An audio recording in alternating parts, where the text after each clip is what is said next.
Hello everyone, कैसे हैं आप सभी लोग का आपके अपने चैनल में एक बार फिर स्वागत, वंदन, अभिनंदन। दोस्तों आज हम बात करने वाले हैं फिजिक्स। जी हाँ दोस्तों, फिजिक्स में बल यांत्रिकी। देखिए एक बहुत बड़ा चैप्टर है दोस्तों, जिसको आज हम पूरा कंप्लीट करने वाले हैं। लगभग ये वीडियो भी 2 से 2.5 घंटे का होने वाला है, जिसमें हम भौतिकी के जितने भी वो दिए हैं आपको टॉपिक्स, वो सारे टॉपिक कंप्लीट करने वाले हैं फिजिक्स के, है ना। जिसमें हम लगभग फिजिक्स के एक एक टॉपिक को कंप्लीट करने वाले हैं, जो MP TET, UP TET, NEET और उसमें आने वाले हैं। देखिए दोस्तों, हम क्या क्या कंप्लीट करने वाले हैं, तो यहाँ पे मैं आप लोगों को बता दे रहा हूँ कि यहाँ पर देखिए मेरे पास सिलेबस भी है, और आप लोग सिलेबस मिलाते जाएं और ये चीजें हम कंप्लीट करने वाले हैं। देखिए सबसे पहले हम बल यांत्रिकी ऊष्मा हमारा टाइटल है, जिसमें हम मात्रक पद्धति, मूल एवं व्युत्पन्न मात्रक, दूरी विस्थापन, चाल, वेग, त्वरण, एक समान त्वरित गति समीकरण, है ना, गति के नियम, संवेग संरक्षण का नियम, आवेग, स्थैतिक गति, घर्षण, कार्य ऊर्जा, शक्ति, स्थिति ऊर्जा, संरक्षण नियम, गुरुत्वाकर्षण सर्वत्रिक नियम, या फिर गुरुत्वीय त्वरण, दावों में तरलों में दाब का गुरुत्वाकर्षण का प्रभाव, उत्प्लावक आर्किमिडीज का सिद्धांत, बे ऊष्मा ताप के विभिन्न पैमाने एवं उससे संबंधित विशिष्ट ऊष्मा वाहन, संवहन, विकिरण अथवा परिवर्तन एवं गुप्त ऊष्मा। ये सारे पूरा टॉपिक खासतौर पर एमपी टेट के लिए डिजाइन किया गया है, और जितने भी टेट हैं उन सभी के लिए आईएमपी है। तो दोस्तों शुरू करते हैं वीडियो। से पहले यदि आप लोग नए हैं और चैनल को सब्सक्राइब नहीं कर, प्लीज चैनल को सब्सक्राइब कर लीजिएगा। तो चलिए दोस्तों शुरू करते हैं, और आप लोग पेन कॉपी बिल्कुल लेके बैठे। और दोस्तों एक एक चीज बहुत आईएमपी है, देखिए और बाकी क्लासों में नहीं बताया जाएगा, हर कुछ पढ़ा रहे हैं। मैंने देखा है कई चैनल जो बड़े बड़े चैनल हैं, है ना, जिनका सब्सक्रिप्शन भी लेके रखा है, कि जो टॉपिक पे नहीं है, जो भी आपके सिलेबस में नहीं है, वो भी पढ़ा रहे हैं। इतना टाइम नहीं है हमारे पास, हमें सिलेक्शन लेना है तो पढ़ना है, ठीक है ना। बल के सबसे पहला हमारा टॉपिक है बल के प्रकार। देखिए बल के प्रकार की बात करेंगे तो यहाँ पर देखिए अब देखिए क्या है बल के प्रकार टाइप ऑफ फोर्स प्रकार। देखिए घर्षण बल, ठीक है ना। अब सबसे पहले है हमारा घर्षण बल, है ना। तो घर्षण बल, संवेग बल और पेशीय बल। बल कितने प्रकार का होता है? बल 3 प्रकार का होता है। नंबर 1 घर्षण होता है, दूसरा संवेग होता है, तीसरा पेशीय होता है। फिर उसके बाद है असंपर्क बल, जो बिना संपर्क से होता है, गुरुत्वीय बल, चुंबकीय बल और विद्युत बल, ठीक है ना। इनकी परिभाषा जब हम देखेंगे। देखिए अब इसके बाद हम बात करते हैं संपर्क बल। संपर्क बल क्या होता है? जब दो वस्तुएं एक दूसरे के संपर्क में होकर बल लगाती है। देखिए जब दो वस्तुएं एक दूसरे के संपर्क में होकर बल लगाती हैं तो उसे क्या बोलते हैं? संपर्क बल कहते हैं। जैसे घर्षण बल, है ना। घर्षण बल दो सतहों के बीच रगड़ का बल। देखिए जब दो सतहों को टकराते हैं, जैसे मान लीजिए मेरी उंगलियां हैं, जब दोनों को मैं टकरा रहा हूं, उनके बीच में जो घर्षण हो रहा है उसके बल को क्या बोलते हैं? हम घर्षण बल कहते हैं। पेशीय बल क्या होता है? मानव या जानवरों की पेशियों द्वारा लगाया गया बल क्या होता है? पेशीय बल होता है। वही बात करें हम तनाव बल, है ना। तनाव है, सॉरी ये मिसप्रिंट है, तनाव बल। तो रस्सी या डोरी के खिंचाव से जो बल लगाया जाता है उसे तनाव बल कहते हैं। मतलब तान रहे हैं, खींच रहे हैं, वो बल होता है आपका। और देखिए मनुष्य द्वारा जो बल लगाया जाता है, मनुष्य जानवर द्वारा, पेशीय बल की कैटेगरी में आता है। घर्षण बल दो सतहों के बीच रगड़ने पर जो बल होता है उसे घर्षण बल कहते हैं। तो ये आप लोगों को ध्यान रखना है ना, क्वेश्चन पूछा जा सकता है। उसके बाद बात करते हैं, देखिए उसके बाद बात करेंगे हम असंपर्क बल, है ना, नॉन कांटेक्ट फोर्स। जब बिना छुए ही बल कार्य करता है। देखिए गुरुत्व बल ये है, देखिए बिना छुए वाला बल, है ना। जो पृथ्वी द्वारा खिंचाव, देखिए पृथ्वी द्वारा खिंचाव, है ना, जो बगैर छुए। पेन में यहां से देखिए गिराऊंगा तो नीचे गिरेगा, ये क्या है? ये बल है ना। पेन और कहीं इधर क्यों नहीं भाग रहा, इधर क्यों नहीं भाग रहा, आपकी तरफ क्यों नहीं जा रहा, बोर्ड की तरफ क्यों नहीं जा रहा, ये क्या है? ये है गुरुत्वीय। मतलब मैं छोड़ूंगा तो नीचे जमीन पे जाएगा, ये है गुरुत्वीय बल। ये पेन हो सकता ऊपर भी तो जाना चाहिए था, है ना। तो ये गुरुत्वीय बल होता है, ठीक है ना। चुंबकीय बल, है ना, चुंबक और लोहे के बीच में। देखिए अब चुंबक को आप लोहे के यहाँ रखोगे तो उसके बीच में जो बल लगता है, मतलब चुंबक लोहे को खींचना है ना, खींचता है, तो उसके बीच में जो बल लगता है उसे चुंबकीय बल कहते हैं। विद्युत बल, चार्ज वस्तुओं के बीच, जो चार्ज वस्तुएं हैं उनके बीच में जो बल लगता है उसे विद्युत बल कहते हैं। अब देखिए बल का मात्रक, मोस्ट आईएमपी है। देखिए यहां से बल के मात्रक की बात करें तो बल की मात्रक या बल का मात्रक, ठीक है ना, प्रणाली और मात्रक। एसआई मात्रक न्यूटन होता है, ठीक है ना। और सीजीएस इसका रहता है डाइन रहता है, ठीक है ना दोस्तों। सीजीएस डाइन रहता है, 1 न्यूटन बराबर 10 पे घात 5 डाइन होता है। ये चीज आप लोग याद कर ले। 1 न्यूटन बराबर होता है 10 पे घात -5 डाइन। यहां से क्वेश्चन बन सकता है, ठीक है ना।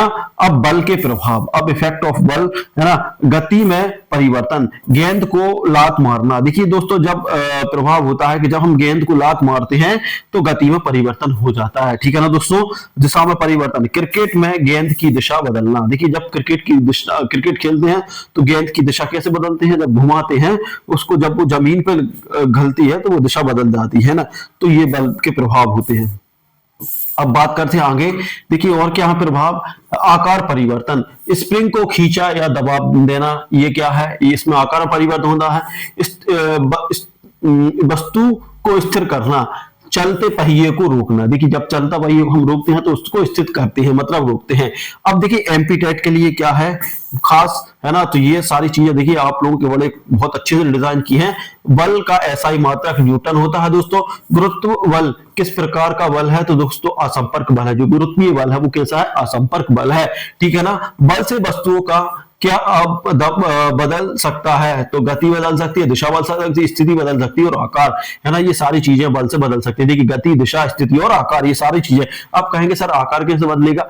देखिए आप लोगों ने गुब्बारा देखा ना, गुब्बारे को आप लोग दबाओगे तो उसका साइज चेंज हो जाता ना। तो ऐसे हम दबा सकते हैं। जैसे लोहा भी रहता है, लोहे को भी क्या करते हैं, यदि गर्म करके उसको दबा जा, हथौड़े से पीटा जाता है ना, तो वो भी एक दबाव रहता है, उससे भी उसका आकार बदल जाता है, ठीक है ना। घर्षण बल किस प्रकार का बल है, तो संपर्क बल है। जो घर्षण बल है वो संपर्क बल है। जबकि चुंबकीय बल कैसा है, अब भी हाल पड़ रहा था, असंपर्क बल। चुंबकीय बल, गुरुत्वीय बल, है ना, ये असंपर्क बल है। अब यांत्रिकी एवं ऊष्मा, अगला टॉपिक हमारा यांत्रिकी एवं ऊष्मा।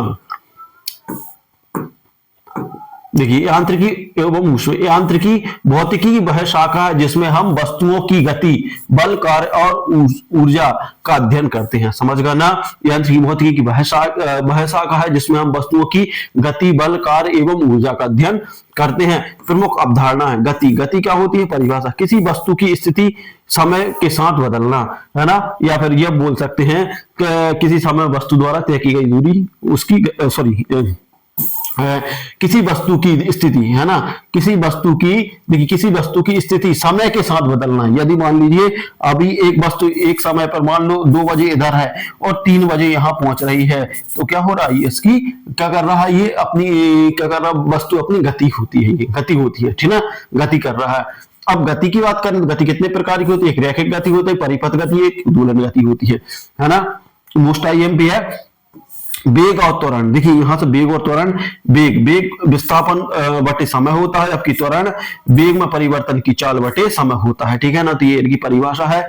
वेग का क्या है, वेग विस्थापन बटे समय, है ना। विस्थापन, जितना विस्थापन होगा और बटे में समय होना चाहिए, ठीक है ना। एक समय में जितना विस्थापन हो रहा है वो उसका वेग होता है। आपकी त्वरण क्या होता है, वेग में परिवर्तन की दर को त्वरण कहते हैं, ठीक है ना। अब यहां से हम देखते हैं बल।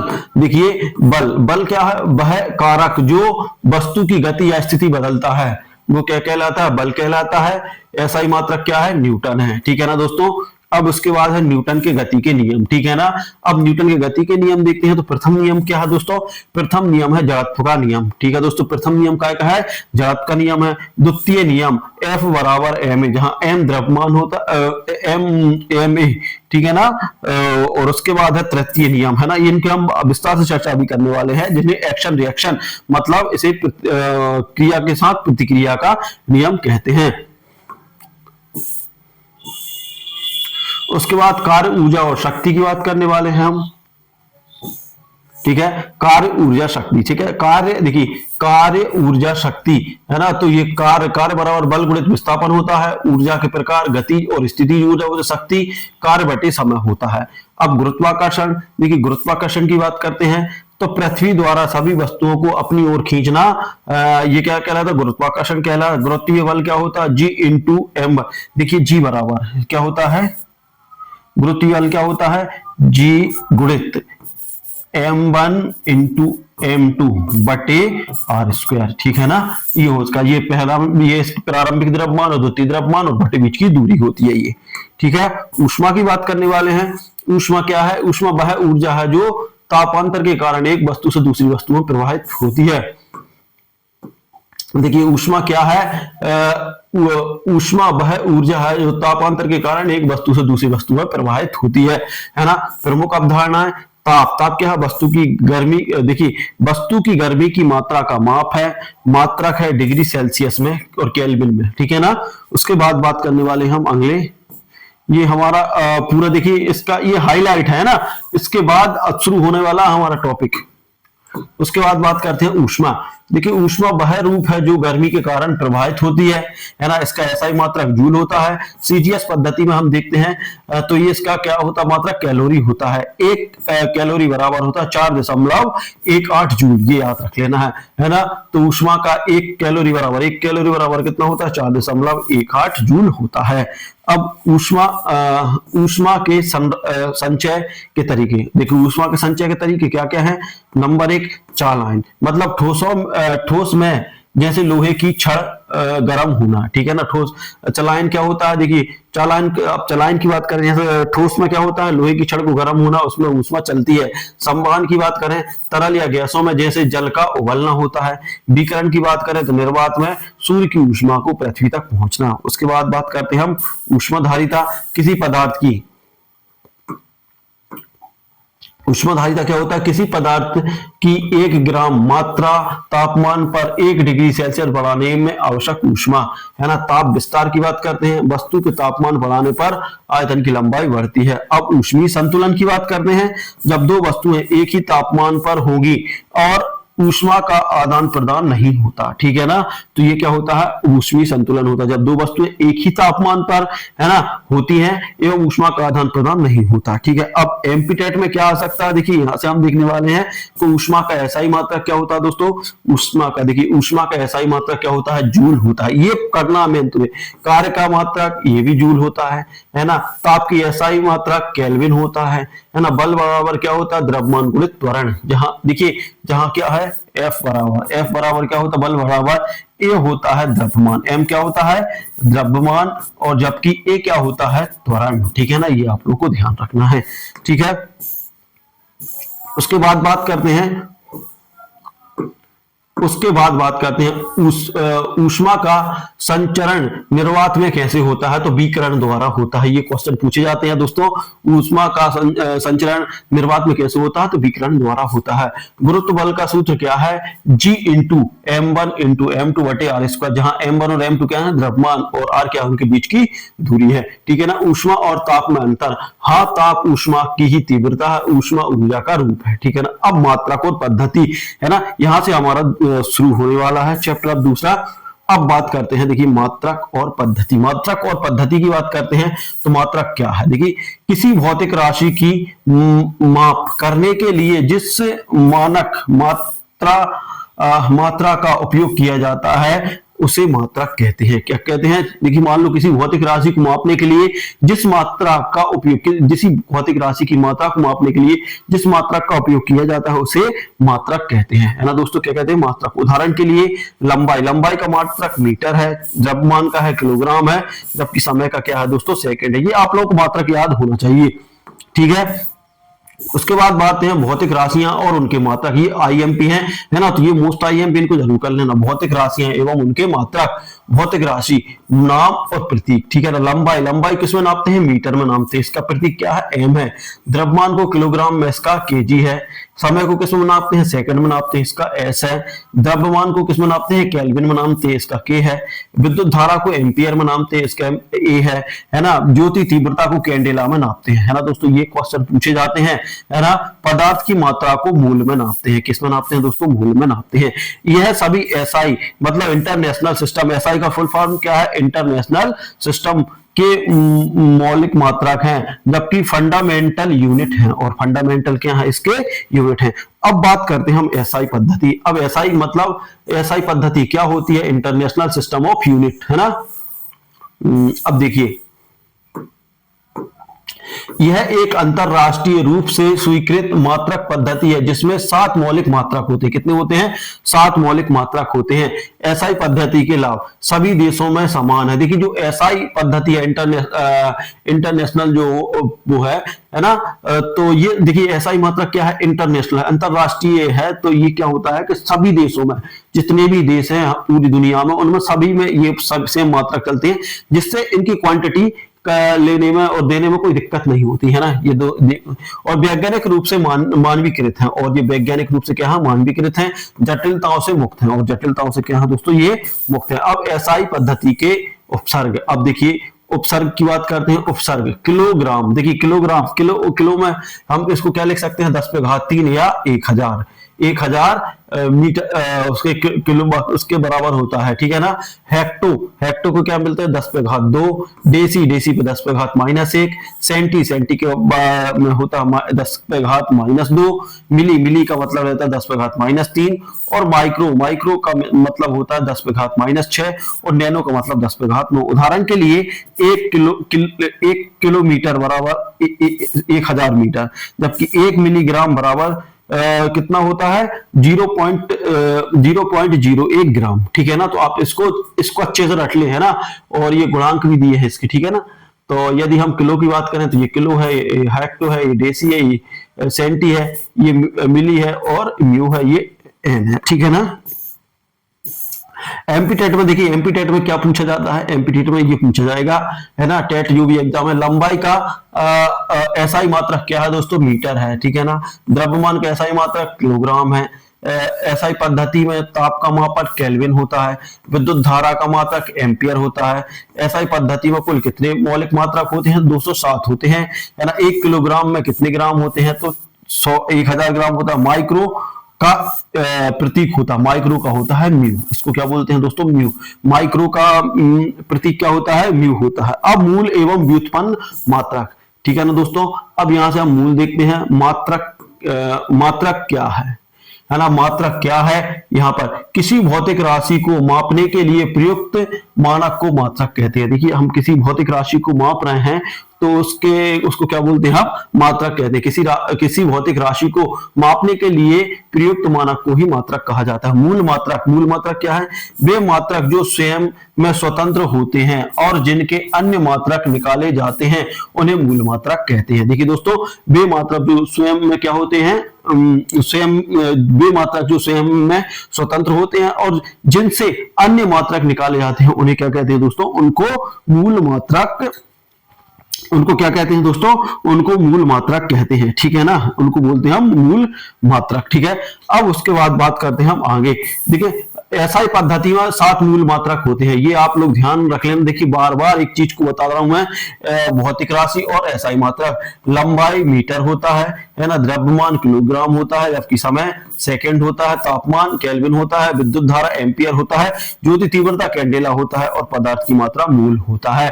तो एसआई पद्धति में कितने मूल मात्रक होते हैं? 7। तो ये आप लोगों को याद रखना है। अब व्युत्पन्न मात्रक, अब व्युत्पन्न मात्रक क्या होते हैं? नेक्स्ट हमारा है व्युत्पन्न मात्रक। व्युत्पन्न मात्रक, है ना, वे मात्रक जो मूल मात्रकों से व्युत्पन्न या निकाले जाते हैं उन्हें व्युत्पन्न मात्रक कहते हैं। वे मात्रक जो मूल मात्रकों से, मतलब दूसरे मात्रकों से क्या होते हैं? वे मात्रक जो मूल मात्रकों से व्युत्पन्न निकाले या व्युत्पन्न निकाले जाते हैं या उनसे निकाले जाते हैं उन्हें क्या बोलते हैं? व्युत्पन्न मात्रक कहते हैं। कुछ सामान्य व्युत्पन्न मात्रक जैसे भौतिक राशियां, देखिए वर्ग, क्षेत्रफल, क्षेत्रफल को वर्ग मीटर में नापा जाता है ना। व्युत्पन्न मात्रक लंबाई गुणित चौड़ाई, ठीक है ना। आयतन, आयतन को इसमें घन मीटर में, है ना। तो इसकी क्या है? लंबाई की घात 3 होती है ना, मतलब लंबाई, लंबाई गुणित लंबाई गुणित लंबाई, ठीक है ना। वेग, वेग का क्या रहता है? मीटर प्रति सेकंड, मतलब मीटर बटे सेकंड होता है। दूरी और विस्थापन होता है इसका व्युत्पन्न मात्रक। त्वरण, त्वरण की बात करें तो मीटर सेकंड स्क्वायर होता है, मीटर प्रति सेकंड स्क्वायर होता है, जबकि वेग और वेग बटे समय, है ना। अब उसके बाद बल की बात करें तो न्यूटन होता है, जिसको किलोग्राम मीटर प्रति सेकंड होता है।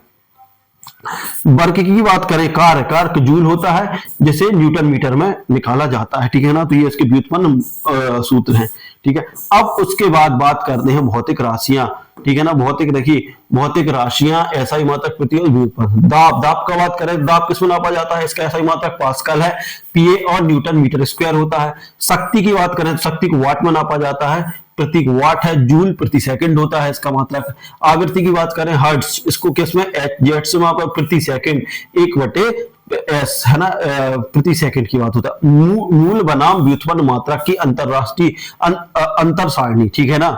व्युत और मूल की हम अंतर सारणी देखेंगे।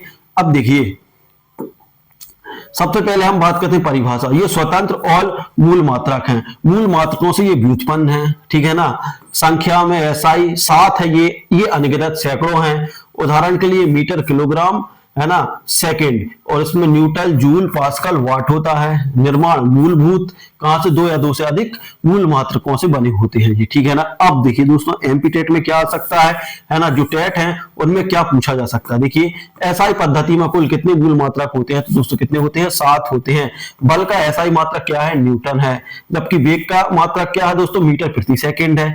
कार्य का SI मात्रक क्या है, जूल है ना। पास्कल किस शक्ति का मात्रक है, तो दाब का है दोस्तों, है ना। न्यूटन किन मात्रकों से बना है, तो किलोग्राम मीटर प्रति सेकंड, किलोग्राम मीटर। अब बात आती है दूरी और विस्थापन में, है ना दोस्तों, दूरी और विस्थापन। अब दूरी किसे कहते हैं, यहां शुरू करते हैं। देखिए किसी वस्तु द्वारा तय की गई कुल पथ की लंबाई को दूरी कहते हैं, ठीक है दोस्तों। हम जो भी पथ तैयार मतलब तय कर रहे हैं उसको ही दूरी कहते हैं। विशेषता क्या है, यह एक स्केलर राशि है, जो दूरी है वह एक स्केलर राशि है ना।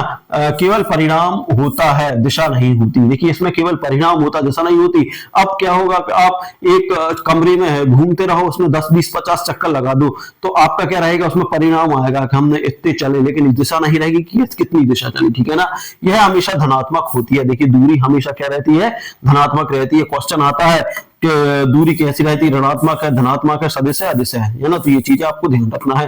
तो दूरी कैसी है, धनात्मक है। इसका SI मात्रक मीटर होता है, ठीक है ना। दूरी हमेशा वस्तु के द्वारा तय की वास्तविक पथ को दर्शाती है। दूरी क्या करती है, वस्तु द्वारा तय की गई वास्तविक पथ को दर्शाती है। उदाहरण के लिए यदि कोई व्यक्ति 5 मीटर उत्तर की ओर, फिर 5 मीटर दक्षिण की ओर चलता है, तो कुल दूरी कितनी हो गई, 5 और 3 8, सॉरी 5 मीटर उत्तर की ओर जाता है और 3 मीटर दक्षिण की ओर जाता है, तो कुल दूरी कितनी हो गई, 8 है ना, मीटर है।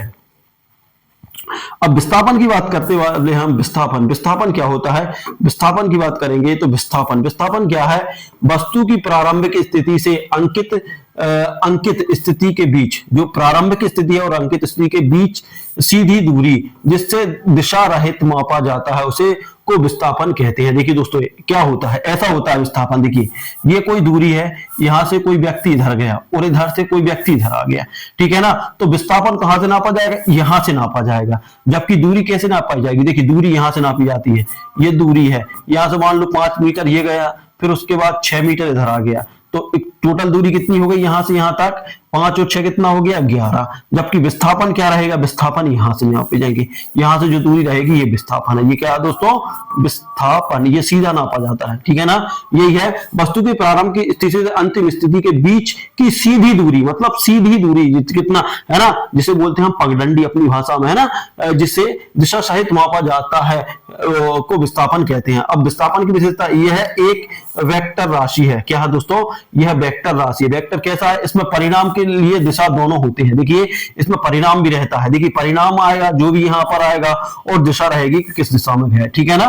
और यह धनात्मक और ऋणात्मक या शून्य हो सकती है, ठीक है ना। यह धनात्मक भी हो सकती है, ऋणात्मक भी हो सकती है और शून्य भी हो सकता है। विस्थापन क्या होता है, धनात्मक भी हो सकता है और ऋणात्मक भी हो सकता है और शून्य भी हो सकता है। देखिए जैसे मान लो कि मैं यहां से, देखिए ऋणात्मक धनात्मक शून्य कैसे हो सकता है, मैं यहां गया और यहां से चला गया, है ना। तो क्वेश्चन क्या आ सकता है, तो देखिए यहां से मैं गया, यहां गया, है ना, ये दूरी, और यहां फिर यहां आ गया, मान लो मैं यहां आ गया, तो क्या हो जाएगा कि देखिए 5 इधर गया, 5 इधर गया और 6 इधर आया, 5 5 10 और 6 16, है ना। और यहां पर मान लो 3 यहां चल गया, 16 और 3 कितना हो गया, 18। लेकिन विस्थापन क्या होगा, विस्थापन कहां रहेगा, अब विस्थापन कहां जाएगा, यहां तो शून्य हो गया, यहां पर इधर उल्टा जाएगा तो माइनस में चला जाएगा, ठीक है ना। तो इसलिए क्या होता है कि यह धनात्मक ऋणात्मक शून्य हो सकती है। इसका एसआई मात्रक मीटर होता है। यह हमेशा सीधी रेखा की दूरी होती है। जो विस्थापन रहता है वो सीधी रेखा की दूरी होती है, प्रारंभ बिंदु से अंतिम बिंदु तक की, ठीक है ना। अब उसके बाद बात करते हैं हम उदाहरण के लिए। उसी उदाहरण में व्यक्ति का विस्थापन, देखिए व्यक्ति का विस्थापन कितना हो रहा था, 5-3 बराबर 2 उत्तर की दिशा में हो रहा था, है ना। 5 में से देखिए यहाँ पर जो हमें उदाहरण दिया था उसमें से क्या हो रहा था, देखिए किसी वस्तु, तो यहाँ पर जो उदाहरण था उसमें से इसको घटाया था तो क्या हो रहा था, उसका जो विस्थापन हो रहा था 2 मीटर हो रहा था, ठीक है ना। अब इस तरीके से हम आगे बढ़ेंगे। अब दूरी बनाम विस्थापन तुलना 60 है। देखिए यहां से क्वेश्चन 100% आता है। एक आधार है, दूरी है और विस्थापन है। देखिए परिभाषा, कुल तय की गई दूरी, तय की गई पथ की लंबाई दूरी कहलाती, जबकि प्रारंभ से अंत तक की सीधी दूरी, है ना। और इस प्रकार स्केलर राशि है ना, ये वेक्टर राशि है, ठीक है ना। नहीं होती, जैसा इसमें नहीं होती जबकि इसमें होती है, ठीक है ना। मान हमेशा धनात्मक होता है, इसमें धनात्मक ऋणात्मक शून्य ये हो सकता है। एसआई मात्रक मीटर होता है, इसका भी एसआई मात्रक मीटर होता है। उदाहरण के लिए 1000 दौड़ में 2 चक्कर मतलब 200, लेकिन विस्थापन कितना हुआ, 0 हुआ। मान लो एक दौड़ लगा रहे हैं, है ना, ये मान लो 100 मीटर का है, यहां से शुरू किया और एक चक्कर लगा दिया 100, एक चक्कर लगा दिया 200, मतलब दूरी कितनी कर लिया अपन ने, 200 कर ली, लेकिन विस्थापन क्या है, विस्थापन है 0, है ना। विस्थापन क्या है, 0। तो ऐसे आप लोग याद रख सकते हो। अब प्रतियोगी परीक्षाओं के लिए प्रश्न, है ना।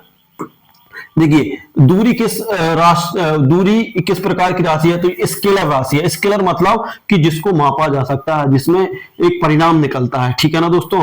जबकि हम बात करते हैं विस्थापन, विस्थापन कैसी राशि है, एक मीटर राशि, सॉरी, जबकि देखिए विस्थापन का एसआई मात्रक क्या है दोस्तों, तो ये मीटर है। क्या विस्थापन ऋणात्मक हो सकता है, जी हाँ बिल्कुल हो सकता है। दूरी और विस्थापन कब समान होते हैं, जब गति एक सीधी रेखा में हो। देखिए जब गति, जैसे मान लो ये व्यक्ति बिल्कुल सीधा जा रहा है और यहां जाके रुका, तो यहां तक की दूरी मान लो 5 किलोमीटर है, तो ये सीधी रेखा में, तो इसका विस्थापन दूरी भी 5 किलोमीटर है और इसका विस्थापन की बात करें तो वो भी 5 किलोमीटर है। यदि मान लो गलती से ये व्यक्ति इधर आ गया या फिर टेढ़ा चला गया या ऐसा चला गया, है ना, तो उस टाइम विस्थापन का मान कम हो जाएगा और दूरी का मान अधिक हो जाएगा, ठीक है ना। तो आप लोग ध्यान रखें। दूरी, देखिए दूरी क्या हो सकता है, एक फार्मूला है, दूरी बराबर क्या हो सकता है, दूरी बड़ी या बराबर हो सकती है ना, विस्थापन की। विस्थापन, देखिए दूरी का मान हमेशा इससे या तो बड़ा रहेगा या बराबर रहेगा, है ना। सही या गलत है, तो ये सही है, ठीक है ना। जो दूरी का मान हमेशा या तो बड़ा रहेगा या बराबर रहेगा, इससे कम कभी नहीं रहेगा, ये चीज आप लोग याद रख लेना, है ना। ऐसे क्वेश्चन बिल्कुल पूछे जा सकते हैं। देखिए चाल, वेग एवं त्वरण, है ना। अब यहां पर हम चाल और वेग और त्वरण की बात करने वाले हैं। चाल क्या है दोस्तों, किसी वस्तु द्वारा किसी समय में तय की गई दूरी को चाल कहते हैं, ठीक है ना। देखिए किसी वस्तु द्वारा किसी समय में, किसी निश्चित समय में, है ना, तय की गई दूरी को ही चाल कहते हैं, ठीक है ना। चाल सूत्र देखते हैं, चाल बराबर दूरी बटे समय होता है ना दोस्तों। इसका क्या है, दूरी बटे समय, है ना। ये क्या है कि दोस्तों जब प्रिंट करते हैं उस टाइम दिक्कत हो जाती है ना। जो कंप्यूटर सॉफ्टवेयर रहता है वो इसको नहीं ले पाता हिंदी को, है ना, तो कहीं कहीं दिक्कत हो जाती है, इसलिए ये दिक्कत हो रही है, ठीक है ना। चाल बराबर दूरी बटे समय होता है। चाल एक स्केलर राशि है ना दोस्तों। कैसी राशि है, स्केलर राशि है, ठीक है ना। केवल परिणाम होता है, दिशा नहीं होती, ठीक है ना। अब चाल में क्या होता है, चाल में भी सिर्फ परिणाम होता है, कितने किलोमीटर की स्पीड से चाल थी आपकी, है ना। इसका एसआई मात्रक मीटर प्रति सेकंड होता है या किलोमीटर प्रति घंटा होता है, ठीक है ना। कि 1 मीटर में कितने, 1 सेकंड में कितने मीटर दूरी तय की या 1 घंटे में कितने किलोमीटर दूरी की, ये होता है, ठीक है ना, इसका एसआई मात्रक। अब वैसे ही बात करते हैं, वेग की बात करते हैं, तो वेग क्या है दोस्तों, परिभाषा देखते हैं। किसी वस्तु द्वारा समय में, किसी समय या निश्चित समय में, किसी वस्तु द्वारा एक निश्चित समय में किया गया विस्थापन वेग कहलाता है ना। किसी वस्तु द्वारा समय में, एक निश्चित समय है यहाँ पर, एक निश्चित, है ना, किसी वस्तु द्वारा किसी निश्चित समय में निश्चित समय में तय किया गया, है ना, किया गया विस्थापन वेग कहलाता है, ठीक है ना। वेग बराबर विस्थापन गुणित समय होता है। वेग बराबर क्या होता है, वेग बराबर क्या होता है, विस्थापन गुणित समय, है ना। विस्थापन समय, ठीक है ना। इस तरीके से हम निकाल सकते हैं। देखिए वेग एक वेक्टर राशि है, परिणाम और दिशा दोनों होते हैं इसमें। इसका एसआई मात्रक मीटर प्रति सेकंड होता है। ये सॉरी, इसको थोड़ा सा ध्यान रख लें, इसको सुधार लें। इसका जो रहता है वेग बराबर विस्थापन, विस्थापन बटे समय होता है दोस्तों, समय होता है। क्योंकि देखिए यहां से ये है मीटर, तो विस्थापन को हम किस में नापेंगे, मीटर में, जबकि इसको नापेंगे सेकंड में। तो ये होता है वेग बटे विस्थापन, ठीक है ना, मीटर प्रति सेकंड। तो याद रख लें वेग बराबर विस्थापन बटे समय होता है। ये यहां पर ये दिक्कत हो जाती है। अब इसके बाद बात करते हैं हम चाल और वेग में अंतर। देखिए चाल और वेग में क्या अंतर है वो भी हम यहां देखने वाले हैं। देखिए अंतर का आधार चाल वेग, ठीक है ना। परिभाषा दूरी बटे विस्थापन। देखिए चाल क्या होता है, दूरी बटे विस्थापन, जबकि विस्थापन बटे समय ये वेग होता है, ठीक है ना। विस्थापन बटे समय वेग होता है, ठीक है ना। प्रकार स्केलर है, ये वेक्टर राशि है, ठीक है ना, याद रख लें। स्केलर ये वेक्टर राशि है। दिशा नहीं होती, इसमें होती है। मान की बात करें हमेशा धनात्मक होता है, धनात्मक ऋणात्मक शून्य। देखिए वेग का भी धनात्मक ऋणात्मक शून्य हो सकता है। ऐसा ही मात्रक इसका मीटर प्रति सेकंड होता है, जबकि इसका भी मीटर प्रति सेकंड होता है, ठीक है ना। अब उसके बाद बात करते हैं हम त्वरण। उसके बाद बात करते हैं हम त्वरण। त्वरण क्या है, परिभाषा वेग में परिवर्तन की दर को त्वरण कहते हैं। जो वेग है उसमें जो परिवर्तन की दर है उसको त्वरण कहते हैं, है ना। त्वरण बराबर अंतिम वेग बटे माइनस प्रारंभिक वेग और बटे समय, ठीक है ना। क्या होता है त्वरण बराबर, आप लोग लिख लें, ये गलत लिखा है। त्वरण बराबर क्या होता है, अंतिम वेग माइनस प्रारंभिक वेग और बटे क्या होता है, बटे होता है समय, ठीक है ना। ये इसका फार्मूला है, तो आप लोग इसको भी नोट कर ले। यह एक वेक्टर राशि है। देखिए वेग भी त्वरण भी एक कैसी है, वेक्टर राशि है, ठीक है ना। स्केलर राशि में क्या होता है, स्केलर राशि में उसको नापने के लिए दिशा की आवश्यकता नहीं होती है ना। इसमें जो वेक्टर राशि होती है उसमें दिशा और समय दोनों की आवश्यकता पड़ती है, ठीक है ना। इसका एसआई मात्रक मीटर सेकंड स्क्वायर, ये क्वेश्चन पूछे जाएंगे, है ना, कि त्वरण का एसआई मात्रक मीटर प्रति सेकंड स्क्वायर है ना। वेग का है मीटर स्क्वायर है, मीटर प्रति सेकंड होता है। देखिए वेग का क्या होता है, मीटर सेकंड होता है, उसका मीटर सेकंड स्क्वायर होता है, ये ध्यान रख लेना आपका। त्वरण धनात्मक हो सकता है ना, त्वरण धनात्मक हो सकता है मतलब गति बढ़ रही हो, या ऋणात्मक जब गति घट रही हो, ठीक है ना। तो देखिए त्वरण के मान दो ही हो सकते हैं, जब गति बढ़ रही है तो त्वरण बढ़ जाता है मतलब धनात्मक हो जाता है, यदि गति घट रही है तो उस टाइम ऋणात्मक हो जाता है, जिसे ऋण त्वरण या मंदन कहते हैं, ठीक है दोस्तों। जैसा हम स्पीड है, मोटरसाइकिल की स्पीड है, जैसे बाइक की स्पीड है, आप 40 की स्पीड से जा रहे हैं और बढ़ाते बढ़ाते आप ले गए 60 की स्पीड तक, तो उस टाइम त्वरण क्या होता है, बढ़ता है। यदि मान लीजिए आप 60 से फिर 40 पर आए तो उस टाइम क्या होता है, आपका त्वरण घटता है ना। इसको ही क्या बोलते हैं, इसको ऋण त्वरण या फिर मंदन कहते हैं, ठीक है ना। अब उसके बाद करते हैं नियमित गति के सूत्र। अब नियमित गति के सूत्र क्या होते हैं, ठीक है ना। ठीक है, अब जो नियमित है गति के सूत्र वो क्या होते हैं, देखिए v बराबर क्या होता है, AT। v बराबर AT, है ना। यहां पर ये गलत है प्रिंट, ठीक है ना। तो क्या है पहला हम सूत्र बराबर करते हैं, v बराबर u प्लस AT होता है, u प्लस AT है। जबकि दूसरा हमारा जो समीकरण है s बराबर UT plus 1/2 AT square, 1/2 AT square, ये हमारा दूसरा समीकरण है ना। और तीसरे समीकरण की बात करते हैं हम। तीसरा समीकरण क्या है, देखिए तीसरा समीकरण हमारा है v स्क्वायर बटे u स्क्वायर प्लस 2, है ना, AS, ठीक है ना, 2AS है, ठीक है। तो v बराबर, देखिए अब ये हमारे तीनों समीकरण है, इसको आप याद रखना। देखिए ये थोड़े मिसप्रिंट है तो इनको आप बिल्कुल ना रखें, ठीक है ना। अब यहां पर देखिए ये भी ये u है, ये u है।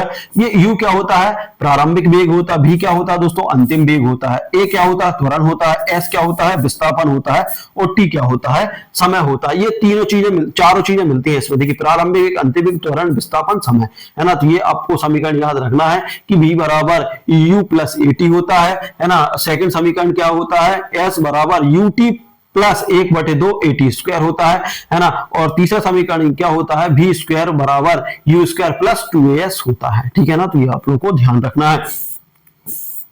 उसके बाद देखिए एमपी टेट में क्या आ सकता है, देखो टेट एग्जाम में क्या पूछे जाते हैं, चाल किस प्रकार की राशि है, तो जो स्केलर राशि है चाल, वेग किस प्रकार की है, ये त्वरण, वेग में परिवर्तन की, जो वेग में परिवर्तन होता है उसको क्या बोलते हैं दोस्तों, त्वरण बोलते हैं।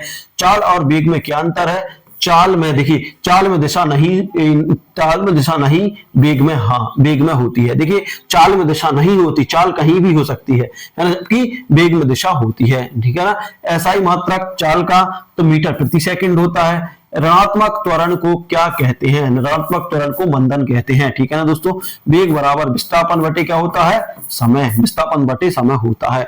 अब एक समान त्वरित गति के समीकरण, देखिए अब एक समान त्वरित गति के समीकरण देखने वाले हम, परिभाषा देखेंगे। सबसे पहले देखिए परिभाषा देखते हैं, तो जब किसी वस्तु की गति में त्वरण या स्थिर रहता है, देखिए जब किसी वस्तु की गति में त्वरण क्या रहे, स्थिर रहे, अर्थात समान होता है, तो उसे हम एक समान त्वरित गति कहते हैं। देखिए जब मान लीजिए किसी वस्तु की गति में त्वरण क्या हो, स्थिर रहे, मतलब उसकी जो स्पीड है, स्पीड एक ही है। मान लीजिए ये हम जा रहे हैं यहां से ए स्थान से वो बी स्थान तक गए, हमारी स्पीड सिर्फ 50 है ना, मतलब त्वरण यहां पर क्या रहेगा, 0 रहेगा, ठीक है ना, अर्थात एक समान होता है, तो उसे एक समान त्वरित गति कहते हैं। इस गति को क्या बोलेंगे, एक समान त्वरित गति कहते हैं। इसके बाद देखें आगे,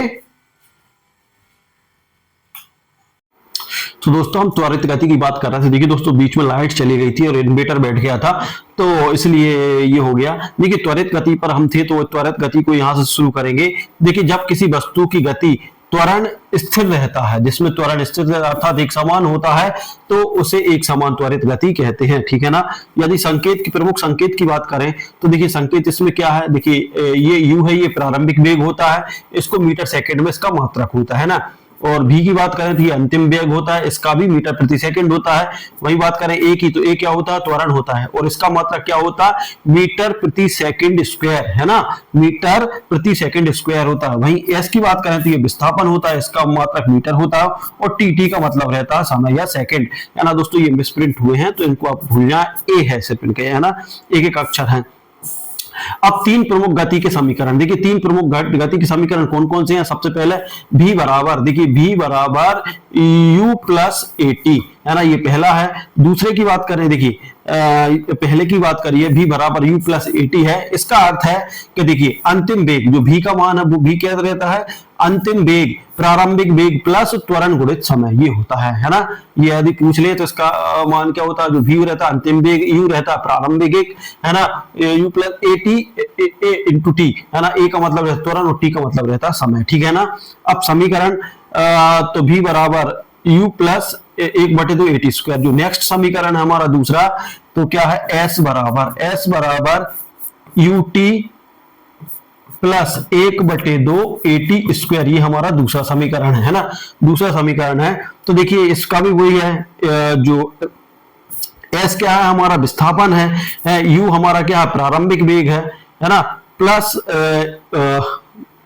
प्रारंभिक, और t क्या है दोस्तों, t हमारा है समय, प्लस 1/2, है ना, a क्या है हमारा त्वरण, और t क्या है समय का स्क्वायर, ठीक है ना। अब समीकरण तीसरे की बात करते हैं, तो तीसरा समीकरण हमारा क्या है, देखिए आप लोग नोट करते जाएं, क्योंकि यहां इससे नहीं समझ पाओगे, ये मिसप्रिंट है।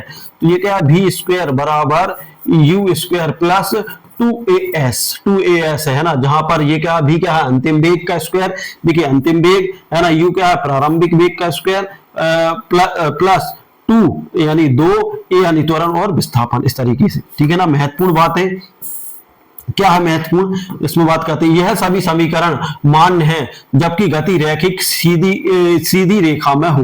देखिए ये तब मान्य है जब दोस्तों गति कैसी हो, सीधी रेखा में हो। त्वरण एक समान और स्थिर हो, यार और त्वरण कैसा हो ना, एक समान हो, यदि त्वरण ऋणात्मक हो है ना, प्रति घंटा घट रही हो, या फिर तो ए मतलब त्वरण है ना की वजह से है ना क्या हो जाता है, ए लिया जाता है, ए माइनस ए लिया जाता है ना, जगह माइनस ए लिया जाता है, ठीक है ना। यदि घट रही है तो क्या हो जाता है, माइनस ए त्वरण लिया जाता है, ठीक है। देखिए यदि क्या होता है, त्वरण बढ़ रहा है तो ए लिया जाता है, और यदि मान लो घट रहा है तो फिर माइनस ए लिया जाता है। एमपीटेट के लिए क्या है दोस्तों, एमपीटेट की बात करें तो एमपीटेट शिक्षण पर संभाविक है ना। गति के प्रथम समीकरण का सूत्र, तो गति का प्रथम समीकरण क्या है, v बराबर u प्लस ए टी है ना। वही बात करें विस्थापन का सूत्र, तो विस्थापन का सूत्र क्या है, देखिए विस्थापन का सूत्र हमारा क्या है, तो ये विस्थापन का सूत्र है गति के। त्वरण का सूत्र ज्ञात करने के लिए त्वरण क्या बराबर है, या v बराबर u प्लस ए टी है ना। त्वरण क्या है, त्वरण की बात करें तो त्वरण है, देखिए त्वरण बराबर, इसमें त्वरण की बात करें तो a बराबर v माइनस यू है, और बटे में क्या है t, ये होता है त्वरण, ठीक है ना। और इसका विस्थापन का समीकरण आप लोगों को है s बराबर u plus A T, U T plus 1/2 A T square है ना, ये है, ठीक है ना। तो ये आप लोग कर लें। गति के तीसरे समीकरण में क्या नहीं होता, तो इसमें समय नहीं होता। गति के तीसरे समीकरण में क्या नहीं होता, समय नहीं होता। यदि वस्तु स्थिर हो तो u लिया जाता है, बराबर u, स्थिर हो तो u बराबर क्या होता है, 0 होता है, क्योंकि प्रारंभिक वेग, जब वस्तु चली ही नहीं है तो प्रारंभिक वेग क्या होगा, प्रारंभिक वेग u बराबर 0 होगा, है ना। तो ये मिसप्रिंट है, तो इसको आप नोट करते जाएं, ठीक है। उसके बाद न्यूटन के गति के नियम, देखिए न्यूटन के गति के नियम क्या है, न्यूटन के गति के नियम बात करते हैं। गति किसी वस्तु की स्थिति में समय के साथ होने वाला परिवर्तन गति कहलाता है। देखिए न्यूटन की गति के अनुसार किसी वस्तु की स्थिति में समय के साथ, देखिए कोई वस्तु है, यहाँ रखी वस्तु और यहाँ पहुंच गई, तो और क्या समय लगा है ना, ये इस वस्तु के जो स्थान में परिवर्तन हो रहा समय के साथ, तो उसे क्या बोलते हैं दोस्तों, उसे हम बोलते हैं गति, है ना। न्यूटन के गति के 3 नियम है। अब न्यूटन के गति के भी 3 नियम है। पहला नियम जड़त्व का नियम है। पहला नियम क्या है, जड़त्व का नियम। ये क्वेश्चन पूछे जाते हैं जब किसी वस्तु, देखिए जब किसी वस्तु पर कोई बाह्य बल ना लगाया जाए, है ना, तो वह वस्तु विश्राम में है तो विश्राम अवस्था में बनी रह सकती है, और यदि गति में है तो एक समान चाल से सीधी रेखा में गतिमान रहेगी। देखिए दोस्तों ये बात हो रही है निर्वात बिना घर्षण के, जहां घर्षण बिल्कुल भी ना हो, 0 हो, है ना, उस टाइम यदि मान लो कोई वस्तु, यदि मान लो प्रारंभिक स्थिति में खड़ी है तो जब तक उस पर बाह्य बल ना लगाया जाए तो प्रारंभिक में खड़ी रहेगी। यदि मान लीजिए कोई वस्तु गतिशील है तो जब तक कोई बाह्य बल आरोपित ना हो उस पर तो वो गतिशील रहेगी। ये क्या है, उसका पहला नियम है, किसका, जड़त्व का पहला नियम, ये न्यूटन का। उदाहरण के लिए चलती साइकिल अचानक ब्रेक लगाने पर सवार आगे झुक जाता है। देखिए दोस्तों जब चलती साइकिल रहती है, जब हम अचानक ब्रेक लगाते हैं, हमारी बॉडी बिल्कुल फ्री रहती है ना, फ्री रहती है, ब्रेक लगाते हैं तो आगे की ओर झुक जाती है ना, ये उसका। गाड़ी अचानक चलने पर पीछे झटका लगता है, जैसे मान लीजिए हम कार या जीप या फिर बस में है, एकदम से चल जाए तो हम पीछे की ओर झुक जाते हैं, तो ये होता है उसका जड़त्व का नियम। दूसरा नियम की बात करें, बल का नियम है ना, पहला जड़त्व का है, दूसरा बल का है। वस्तु का त्वरण उस पर लगाए गए बल के अनुक्रमानुपाती, उसके द्रव्य के व्युत्क्रमानुपाती होता है, ठीक है ना, अनुक्रमानुपाती होता है। तो इसका सूत्र क्या है, देखिए बल F बराबर m इंटू ए बटे F है, इसका फार्मूला क्या होता है, ये इसका दूसरा जो नियम है, वस्तु का त्वरण जो रहता है उस पर लगाए गए बल के अनुक्रमानुपाती, है ना, अनुक्रमानुपाती एवं द्रव्यमान के व्युत्क्रमानुपाती होता है। द्रव्यमान के क्या होता है, सॉरी ये नहीं है ना, F बराबर क्या है, दूसरा नियम न्यूटन का, अब उसका जड़त्व का इंटू ए, ठीक है ना, ये है, ठीक है, ये मिसप्रिंट है, इसमें कंफ्यूजन हो रहा है, ठीक है ना। तो F बराबर m इंटू ए, ठीक है ना, जहां पर देखिए F क्या है, F बल है, और A क्या है, सॉरी M क्या है, M द्रव्यमान है, A क्या है, त्वरण है, ठीक है ना। मात्रक की बात करें तो न्यूटन होता है इसका, 1 न्यूटन बराबर 1 किलोग्राम, मतलब 1 किलो गुणित 1 मीटर प्रति सेकंड होता है, ठीक है। अब उदाहरण के लिए जब भारी वस्तु, देखिए भारी वस्तु को धकेलना कठिन होता है क्योंकि द्रव्यमान अधिक है तो बल अधिक चाहिए, ठीक है ना। हल्की वस्तु को जल्दी गति पकड़ती है क्योंकि वो क्या होता है, उस पे बल जो भार है वो कम है ना, द्रव्यमान कम है तो वो जल्दी निकल जाती है। अब तीसरा नियम क्या होता है, तीसरा नियम क्रिया का नियम, क्रिया प्रतिक्रिया का नियम, ठीक है ना। इसका क्या है, प्रत्येक क्रिया के बराबर और विपरीत दिशा में प्रतिक्रिया होती है। देखिए प्रत्येक क्रिया के बराबर विपरीत दिशा में क्या होती है, प्रतिक्रिया होती है ना दोस्तों। क्रिया प्रतिक्रिया एक ही प्रकार की होती है लेकिन अलग अलग वस्तुओं पर कार्य करती है। देखिए क्रिया और प्रतिक्रिया एक ही होती है लेकिन अलग अलग वस्तुओं पर कार्य करती है। उदाहरण के लिए देखिए, उदाहरण की बात करें तो बंदूक, देखिए क्या है, बंदूक से गोली चलने पर पीछे धक्का लगता है। देखिए जब आदमी बंदूक से गोली चलाता है तो गोली आगे की ओर जाती है, उसके साथ जब प्रतिक्रिया होती है तो बंदूक पीछे की ओर आती है, ठीक है ना। यह है रॉकेट ऊंचाई से ऊपर जाता है क्योंकि वह गैसों को नीचे फेंकता है। देखिए रॉकेट का देखा होगा कि रॉकेट ऊपर जाता है लेकिन प्रेशर से गैस क्या करता है, नीचे फेंकता है, ठीक है ना। न्यूटन के गति के नियम एवं सारणी, ठीक है ना। तो इस तरीके से आप देखिए पहला नियम क्या है, जड़त्व का नियम है। पहला नियम जड़त्व का है ना। नियम क्या है, नियम का नाम जड़त्व का नियम। बल ना लगाए तो वस्तु अपनी गतिशील है तो गतिशील में रहेगी, या ब्रह्म अवस्था में है तो ब्रह्म अवस्था में रहेगी। बल का नियम दूसरा है, बल बराबर द्रव्यमान गुणित त्वरण होता है, ठीक है ना। यदि मान लीजिए कि वस्तु का द्रव्यमान अधिक है तो ज्यादा बल लगाना पड़ेगा, यदि उसका द्रव्यमान कम है तो कम बल लगाना पड़ेगा, ये है इसका नियम। क्रिया के साथ प्रतिक्रिया, प्रत्येक क्रिया के समान और विपरीत क्रिया होती है ना। प्रत्येक क्रिया के समान क्या होती है, विपरीत क्रिया होती है। जैसा मान लीजिए किसी वस्तु पर आप हथौड़ा मारो, जैसे हथौड़ा मारोगे तो उछलता होकर के, तो क्रिया का विपरीत क्रिया का नियम है, ठीक है ना। एमपी शिक्षक के लिए उपयोगी प्रश्न क्या हो सकते हैं, देखते हैं। न्यूटन का पहला नियम क्या दर्शाता है, तो ये जड़त्व दर्शाता है ना। F बराबर एम ए, ये अलग है। F बराबर एम ए क्या है, किस नियम का सूत्र है, तो ये दूसरा नियम है, ठीक है ना। ये द्रव्यमान का नियम होता है। तीसरा नियम किस सिद्धांत पर आधारित है, क्रिया प्रतिक्रिया। तो ये आप लोगों को याद रखना है। पहला नियम न्यूटन का क्या, जड़त्व का नियम है। दूसरा F बराबर एम क्या दर्शाता है, ये दूसरा नियम है जिसमें द्रव्यमान की बात होती है। यदि भारी वस्तु है, द्रव्यमान ज्यादा है तो ज्यादा फोर्स लगाना पड़ेगा, बल लगाना पड़ेगा। गति के परिवर्तन किसके कारण होता है, तो बल के द्वारा हो जाता है। SI मात्रक बल का क्या है दोस्तों, न्यूटन है, ठीक है ना। संवेग, अब बात आती है संवेग की। संवेग परिभाषा की बात करते हैं। संवेग क्या है, किसी गतिशील वस्तु की गति और द्रव्यमान के गुणनफल को संवेग कहते हैं। देखिए किसी वस्तु की जो वस्तु की गति है, गति और उसका द्रव्यमान, मतलब गति और द्रव्यमान मतलब उसके भार के गुणनफल को संवेग कहते हैं, ठीक है ना। संवेग बराबर द्रव्यमान गुणित वेग होता है, द्रव्यमान गुणित वेग होता है, ठीक है ना। जहां देखिए इस तरीके से संवेग की विशेषताएं क्या है, संवेग की विशेषता बता देख रहे हैं हम यहाँ पर। देखिए संवेग की विशेषता और विवरण प्रकार, ये वेक्टर राशि है, मतलब वेक्टर राशि मतलब इसे दिशा और परिणाम दोनों की आवश्यकता होती है, ठीक है ना दोस्तों। जबकि इसका SI मात्रा किलोग्राम मीटर प्रति सेकंड है ना, मीटर प्रति सेकंड है, ठीक है ना। दिशा, संवेग की दिशा वस्तु के वेग की दिशा होती है, जो संवेग की दिशा रहती है वो वस्तु के वेग की दिशा रहती है। उदाहरण के लिए यदि किसी वस्तु का द्रव्यमान 2 किलो है तो उसकी गति 3 मीटर प्रति सेकंड है ना। तो संवेग क्या हो जाएगा, 2 गुणित 3 बराबर 6 किलोमीटर प्रति सेकंड हो जाएगा, ठीक है ना। तो ये आप ऐसे निकाल सकते हैं यदि आप लोगों को आ जाए। वैसे तो न्यूमेरिकल आने की बहुत कम उम्मीद है ना, लेकिन आप लोग याद रखें। संवेग संरक्षण का नियम क्या है, संवेग संरक्षण के नियम की बात करें, यदि किसी प्रणाली पर कोई बाहरी बल न लगाए तो उसका कुल संवेग नियत रहता है। देखिए दोस्तों, यदि मान लीजिए कोई प्रणाली है या कोई वस्तु है, यदि उस पर कोई बाहरी बल न लगाया जाए तो उसका संवेग क्या रहता है, नियत रहता है, मतलब नियत रहता है, मतलब कि प्रारंभिक कुल संवेग, अंतिम कुल संवेग और प्रारंभिक संवेग, ठीक है ना। तो प्रारंभिक संवेग क्या रहता है, अंतिम संवेग, प्रारंभिक संवेग बराबर अंतिम संवेग रहता है, ठीक है ना। उसके बाद उदाहरण की बात करते हैं। बंदूक से गोली छूटने पर गोली आगे जाती है और बंदूक पीछे झटका देती है, दोनों संवेग बराबर और विपरीत होते हैं। देखिए दोनों के संवेग कैसे रहते हैं, बराबर और विपरीत रहते हैं। तो ये क्वेश्चन ऐसे पूछे जा सकते हैं कि बंदूक से गोली चलने पर गोली आगे जाती है और उतनी स्पीड से बंदूक पीछे आती है, किसका है, तो ये संवेग है। तो उसमें संवेग किस प्रकार का, इस पे समान संवेग, एक समान। संवेग का सूत्र क्या है, देखिए संवेग के सूत्र की बात करें तो संवेग का सूत्र है हमारा, देखिए P बराबर mv। P बराबर क्या होता है, P बराबर mv, m द्रव्यमान है और v क्या है, इसका वेग है, ठीक है ना।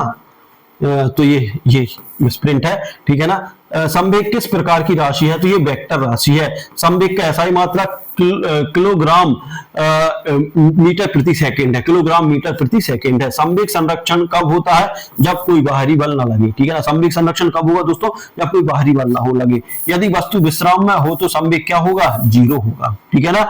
यदि मान लीजिए हम खड़े हैं, विश्राम में हैं, तो उस टाइम संवेग क्या रहेगा, उस टाइम जीरो रहेगा। संवेग संरक्षण का सिद्धांत, सिद्धांत की बात करते हैं तो देखिए संवेग, संवेग, ठीक है ना। संवेग क्या है, देखिए किसी गतिमान वस्तु का द्रव्यमान और वेग, उनका गुणात्मक ही संवेग कहलाता है। देखिए किसी गतिमान वस्तु का द्रव्यमान मतलब उसका भार, और उसका वेग मतलब किस दिशा में जा रही है, स्पीड से जा रही है, तो उसका गुणनफल ही संवेग कहलाता है। यदि हम सूत्र की बात करें तो P बराबर क्या होता है, mv, P बराबर mv होता है, ठीक है ना। संवेग को किससे दर्शाते हैं, P से दर्शाते हैं। जहां देखिए, जहां बात करें m क्या है, m दोस्तों उस वस्तु का द्रव्यमान है जो किलोग्राम में रहेगा, और v क्या है, वेग है ना, और P क्या है, यहाँ पर संवेग है, ठीक है। संवेग संरक्षण के सिद्धांत, अब संवेग संरक्षण का सिद्धांत देख लेते हैं। क्या है संवेग संरक्षण का सिद्धांत, यदि किसी प्रणाली पर कोई बाहरी बल कार्य ना कर रहा है तो उस प्रणाली का कुल संवेग नियत रहता है, ठीक है ना। ये प्रारंभिक ये हमने देख लिया, शायद ये दोबारा रिपीट हो गया, ठीक है ना। जहां ए एम और M2, उदाहरण के लिए देखिए बंदूक से गोली चलने पर, उदाहरण देख लेते हैं। देखिए बंदूक से गोली चलने पर गोली आगे जाती है और संवेग आगे संवेग रहता है, बंदूक पीछे के झटका जाती है जबकि पीछे संवेग रहता है, ठीक है ना। कुल संवेग नियत है। देखिए आगे का संवेग में से पीछे के संवेग, प्रारंभिक और अंतिम संवेग में से घटाएंगे तो संवेग क्या जाएगा, जीरो, है ना। यह संवेग, ठीक है ना, बाद में जीरो, एक धनात्मक एक ऋणात्मक संवेग, इसलिए संवेग संरक्षित होता है, ठीक है ना। अब एमपी टेट में देखते हैं क्या आता है, संवेग संरक्षण का नियम। देखिए संवेग संरक्षण का नियम क्या कहता है, कुल संवेग नियत रहता है, जो कुल संवेग है वो क्या रहता है, नियत रहता है। यह नियम कब लागू होता है, जब कोई बाहरी बल ना लगे। देखिए संवेग संरक्षण का नियम कहता है कि कुल संवेग, देखिए कुल संवेग कैसा रहता है, नियत रहता है ना। और यह नियम कब लागू होता है, जब कोई बाहरी बल ना लगे, किसी वस्तु पर बाहरी बल ना लगे तो उसका संवेग नियत रहता है, ठीक है ना। यदि कोई वस्तु स्थिर है तो उसका संवेग क्या रहेगा, उसका शून्य रहेगा। गोली चलने के बाद बंदूक पीछे झटका देती है, संवेग संरक्षण का नियम है। संवेग का एसआई मात्रक किलोग्राम मीटर प्रति सेकंड है। अब बात करते हैं आवेग, आवेग की देखते हैं, आवेग की परिभाषा देखेंगे, डेफिनेशन। देखिए किसी वस्तु पर बहुत कम समय के लिए लगाया गया बल उसका संवेग कहलाता है, उसे आवेग कहते हैं, ठीक है ना। किसी वस्तु पर बहुत कम समय के लिए लगाया गया बल जिससे उसका संवेग बदलता है, ठीक है ना दोस्तों। यदि मान लो किसी वस्तु है, उस पर थोड़ा सी कम मात्रा में हमने बल लगा दिया कि जिसका उसका संवेग बदल जाए तो उसे क्या बोलते हैं, हम उसे आवेग कहते हैं, ठीक है ना। जब बल थोड़े समय के लिए लगाया जाता है और संवेग में बदलाव होता है तो उसे बल गुणित समय बराबर आवेग। तो आवेग बराबर क्या रहता है, आवेग बराबर कहता है आपका बल गुणित समय। बल गुणित क्या रहता है, समय। थोड़े समय के लिए यदि बल लगा देते हो तो उसे आवेग बोलते हैं, ठीक है ना। उसके बाद बात करते हैं, देखिए आवेग, आवेग का सूत्र क्या है, आवेग बराबर बल गुणित समय होता है, ठीक है ना। आवेग अंतिम संवेग प्रारंभिक संवेग, ठीक है ना, अंतिम संवेग और माइनस प्रारंभिक संवेग, ठीक है ना। ये होता है, यहां पर आप देख ले, ठीक है ना। विशेषता, विशेषता देखने वाले हैं यहाँ पर स्प्रिंट है। अब विशेषता की बात करते हैं, विशेषताओं की बात करते हैं तो देखिए प्रकार, वेक्टर राशि दिशा सहित। देखिए जो संवेग है वो भी वेक्टर राशि है ना, मतलब इसमें स्थिति और दिशा और परिणाम दोनों की आवश्यकता पड़ती है ना। ऐसा ही मात्रक न्यूटन सेकंड होता है, इसका न्यूटन सेकंड या किलोग्राम मीटर सेकंड होता है, ठीक है ना। ये जरूर याद कर ले मात्रक, है ना। दिशा संवेग की दिशा में होता है, दिशा कैसी रहती है, संवेग की दिशा में होता है। आयाम, जिसका अधिक बल या समय उतना अधिक आवेग, ठीक है ना। जितना अधिक बल या समय रहता है, जितना अधिक मतलब जितने अधिक समय तक बल लगेगा उतना अधिक क्या रहेगा, आवेग रहेगा। अब महत्वपूर्ण उदाहरण के लिए देखिए, क्रिकेट खिलाड़ी कैच पकड़ते समय हाथ पीछे खींचता है, समय बढ़ जाता है, ये क्या है, आवेग है, ठीक है ना। का प्रभाव कम या चोट नहीं लगती, ठीक है ना, ये आवेग के कारण। देखिए जब क्रिकेट खिलाड़ी कैच पकड़ता है तो हाथ अपने खींचता है ना, समय बढ़ जाता है, उससे क्या हो जाता है, समय बढ़ जाता है, तो आवेग का प्रभाव कम हो जाता है और चोट नहीं लगती।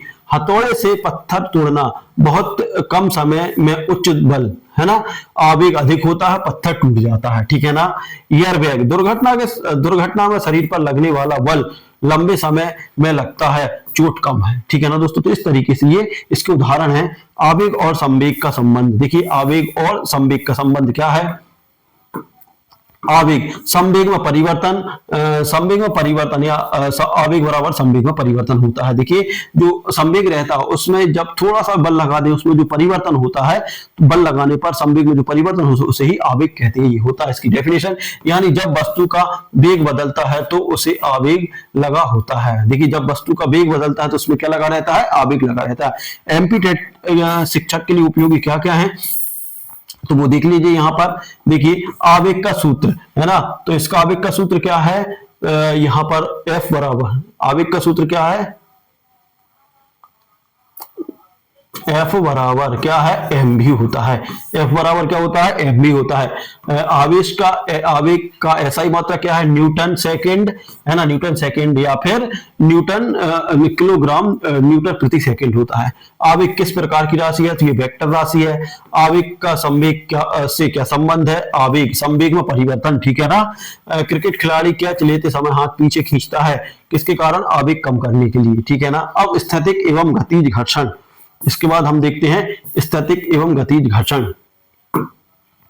देखिए घर्षण क्या है, अब घर्षण की बात आती है, जब कोई वस्तु किसी सतह पर गतिमान होने का प्रयास करती है या फिर चलती है, तब सतह पर वस्तु की गति के विरोध होता है, उसे बल, जो बल लगता है उसे घर्षण कहते हैं, ठीक है ना दोस्तों। देखिए जब कोई वस्तु, जैसे रोड पर क्या जा रही है, गाड़ी जा रही है ना, गाड़ी को जाते हुए तो टायर और रोड के बीच में जो बल लगता है उसे ही घर्षण बोलते हैं, ठीक है ना। तो ये घर्षण है। स्थैतिक घर्षण, स्थैतिक मतलब है ना, जब कोई वस्तु विश्राम अवस्था में होती है और उस पर बल लगाया जाता है लेकिन वह नहीं चलती, तो इस स्थिति में जो अधिकतम विरोध बल लगता है उसे स्थैतिक बल कहते हैं, ठीक है दोस्तों। यदि मान लीजिए कोई चीज खड़ी है या बस या ट्रेन या बस जो भी खड़ी है ना, जब उस पर थोड़ा सा बल लगाते हैं, है ना, तो वह आगे की ओर नहीं जाती, तो उसके टायरों और जो रोड है उसके बीच जो बल लगता है उसको ही बोलते हैं स्थैतिक बल कहते हैं, ठीक है ना। यह वस्तु को सरकने से रोकता है, जो स्थैतिक बल रहता है वो सरकने से रोकता है। अधिकतम स्थैतिक घर्षण बल का सूत्र है। देखिए अधिकतम स्थैतिक घर्षण का बल का सूत्र क्या है, Fx बराबर,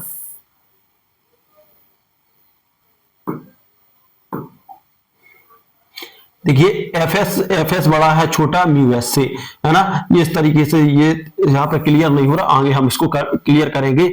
जो Fs है ना, ये कुछ भी स्थैतिक घर्षण अभी ठीक है, इसको हम आगे क्लियर करेंगे। अब आगे हमें जो मिलेगा गति घर्षण। देखिए गति घर्षण की बात करें, गति घर्षण क्या है, जब कोई वस्तु सतह पर चल रही हो तो उसकी गति के विरोध में जो घर्षण कार्य करता है वह गतिज घर्षण कहलाता है। जैसे मान लीजिए कोई वस्तु चल रही है ना, तो उसके चलने पर जो, जैसे मान लीजिए रोड और टायर के बीच में जो घर्षण रहता है, मतलब धीरे धीरे उसको कम करने की कोशिश करता है उसकी गति को, तो उसको क्या बोलते हैं, स्थैतिक गतिज घर्षण कहते हैं। जैसे मान लीजिए हम मोटरसाइकिल चलाएं, आप एक टाइम तक एक्सीलेटर दीजिए और उसके बाद बंद कर दीजिए, धीरे धीरे क्या हो जाएगी, मोटरसाइकिल धीरे धीरे धीरे धीरे बंद होना शुरू हो जाएगी, मतलब स्पीड कम होती जाएगी। तो वही होता है, क्या होता है, वो है गतिज घर्षण कहलाता है। यह वस्तु को धीमा करने या रोकने का काम करता है, ठीक है ना दोस्तों। ये आपको समझ में आ गया होगा। गति घर्षण का सूत्र, तो ये सूत्र मैं अलग से लिखवा दूंगा क्योंकि ये सारे मिसप्रिंट हो गए, ठीक है ना। एन बराबर समझ में आ रहा है, एन अभिलंब है, एम के एफ के बराबर, ठीक है ना। तो ये मैं सारे अलग से लिखवाऊंगा आप लोगों को लास्ट में। स्थैतिक बल, देखिए स्थैतिक बल बनाम गति घर्षण की तुलना सारणी, ठीक है ना। स्थैतिक बल स्थैतिक बनाम गतिज घर्षण, ठीक है ना। आधार, देखिए परिभाषा, विरोध में वस्तु पर कार्य करने वाला अधिकतम घर्षण, ठीक है ना। जब देखिए विराम में वस्तु पर कार्य करने वाला जो अधिकतम घर्षण रहता है वो गति में, जबकि गति घर्षण में क्या कहता है, गति वस्तु पर कार्य करने वाला घर्षण, ठीक है ना। उसके बाद इसका प्रतीक है FSF, मतलब एफ ये यहाँ पर क्लियर नहीं हो रहा, गुणांक की अलग है। मान की बात करें अधिक होता है, ये कम होता है इसमें, है ना। कार की बात वस्तु को गति में आने से रोकता है, जबकि वस्तु को धीमा करता है, ठीक है ना। ये है स्टैटिक। स्टैटिक क्या करता है, वस्तु को गति में आने से रोकता है, जबकि गति घर्षण क्या करता है, इसको धीमा करता है, ठीक है ना। अब एमपीटेट के लिए क्या है ना, एमपीटेट की बात करें तो गतिज घर्षण कब कार्य करता है, जब वस्तु विरामावस्था में हो। स्टैटिक है ना, गतिज घर्षण कब कार्य करता है, जब वस्तु गतिमान हो, ठीक है ना। स्टैटिक और गतिज घर्षण में कौन अधिक होता है, तो स्टैटिक को अधिक होता है ना। घर्षण बल किस दिशा में कार्य करता है, गति के विरोध में, ठीक है ना, गति के विरोध में कार्य करता है। गति घर्षण का सूत्र क्या है, एफ के म्यू के एन एफ। ये यहां से क्लियर नहीं हो पा रहा है, ठीक है ना। घर्षण को कम करने के उपाय, ठीक है ना। घर्षण को कम करने के उपाय क्या होते हैं, देखिए घर्षण को यदि आपको कम करना है तो चिकनाई की आवश्यकता पड़ेगी, ठीक है ना। चिकनाई की का प्रयोग करें, जैसे मान लीजिए रोड चिकने क्यों किए जाते हैं कि घर्षण कम हो, है ना, घर्षण कम हो। ज्यादा चिकने रहेंगे रोड तो घर्षण कम होता है ना, और खुरदरे रहेंगे तो घर्षण ज्यादा होता है ना, ठीक है ना। गोल पहिए का प्रयोग क्यों किया जाता है, क्योंकि घर्षण कम हो, ठीक है ना। चिकनी सतहों का उपयोग और बॉल बेयरिंग का प्रयोग, मतलब बेयरिंगों का उपयोग किया जाता है, ठीक है ना। तो ये होते हैं। अब उसके बाद बात करते हैं हम कार्य ऊर्जा और शक्ति। किसकी बात करने वाले हैं, कार्य ऊर्जा और शक्ति की बात करने वाले हैं। तो कार्य क्या है, परिभाषा, जब कोई बल किसी वस्तु पर लगाया जाए या वस्तु उस बल की दिशा में विस्थापित हो जाए तो कार्य कहते हैं, ठीक है ना दोस्तों। जब देखिए जब बल किसी वस्तु पर लगाया जाए और वस्तु उस दिशा में विस्थापित मतलब आगे बढ़ जाए, विस्थापन का मतलब रहता है आगे बढ़ जाए, तो उस हो जाए तो उसे कार्य कहते हैं। सूत्र कार्य बराबर है ना एफ गुणित डी, है ना, बल गुणित विस्थापन होता है। इसका क्या होता है, एफ बराबर जो बल रहता है, एफ बराबर फोर्स, डब्ल्यू बराबर सॉरी कार्य बराबर वर्क बराबर क्या रहता है, एफ इंटू ओ क्या होता है डी, ठीक है ना, विस्थापन, ठीक है ना। तो इस तरीके से आप क्या करते हैं, बल गुणित विस्थापन, ठीक है ना। इस तरीके से आप लोग इसको कर सकते हैं। देखिए विस्थापन और यहां पर एसआई मात्रक इसका क्या होता है, इसका जूल होता है, ठीक है ना। अब प्रकार की बात करते हैं, तो प्रकार क्या करेंगे, देखिए धनात्मक कार्य बल और विस्थापन एक ही दिशा में हो। देखिए बल और विस्थापन जब एक ही दिशा में होता है तो धनात्मक कार्य होता है। जैसे मान लीजिए मैं इस बोर्ड को धकाऊं, है ना, तो बोर्ड उसी तरफ धके, है ना, तो ये बल क्या होता है, धनात्मक होता है, ठीक है ना। अब ऋणात्मक कब होता है, जब बल और विस्थापन विपरीत दिशा में हो। जैसे मान लीजिए अब ये दो हाथ हैं, एक हाथ इसको धका रहा है, इसको धका रहा है, एक हाथ इसको धका रहा है, तो इनका बल क्या रहेगा, जीरो। लेकिन इसको इस तरफ धका देगा तो ये विस्थापन क्या हो जाएगा, जीरो हो जाएगा, ठीक है ना। शून्य कार्य, विस्थापन नहीं हो या बल लंबवत हो, ठीक है ना, तो उस टाइम शून्य रहता है। अब ऊर्जा की बात करते हैं, तो ऊर्जा की बात करते हैं, तो ऊर्जा की देखिए ऊर्जा वह क्षमता है जिसके द्वारा कोई वस्तु कार्य करने में सक्षम होती है, ठीक है ना दोस्तों। याद रखने वाली बात है कि ऊर्जा क्या होती है, ऊर्जा वह क्षमता होती है जिसके द्वारा कोई वस्तु कार्य करने में सक्षम होती है। एसआई मात्रक क्या है, इसका जूल है। ऊर्जा एक स्केलर राशि है। स्केलर राशि मतलब इसमें हमें इसकी दिशा की भी आवश्यकता रहेगी, है ना, दिशा की भी रहेगी, ठीक है। उसके बाद है ऊर्जा के प्रकार और विवरण। देखिए स्टैटिक ऊर्जा किसी वस्तु की स्थिति के कारण, ठीक है ना, इसे स्टैटिक ऊर्जा बोलते हैं। गतिज ऊर्जा किसी वस्तु की गति के कारण होती है, ठीक है ना। अब ऊर्जा संरक्षण का नियम, ऊर्जा को ना तो उत्पन्न किया जा सकता और ना ही नष्ट किया जा सकता, इसे केवल एक रूप से दूसरे रूप में बदला जा सकता है। तो देखिए है ये कि ऊर्जा को ना तो नष्ट किया जा सकता और ना ही ऊर्जा को ना तो उत्पन्न किया जाता ना ही नष्ट किया जा सकता, है ना। इसे एक रूप से दूसरे रूप में परिवर्तित किया जा सकता है, ठीक है ना, बदला जा सकता है। कुल ऊर्जा बराबर क्या रहती है, कुल ऊर्जा बराबर स्टैटिक ऊर्जा और गतिज ऊर्जा, है ना।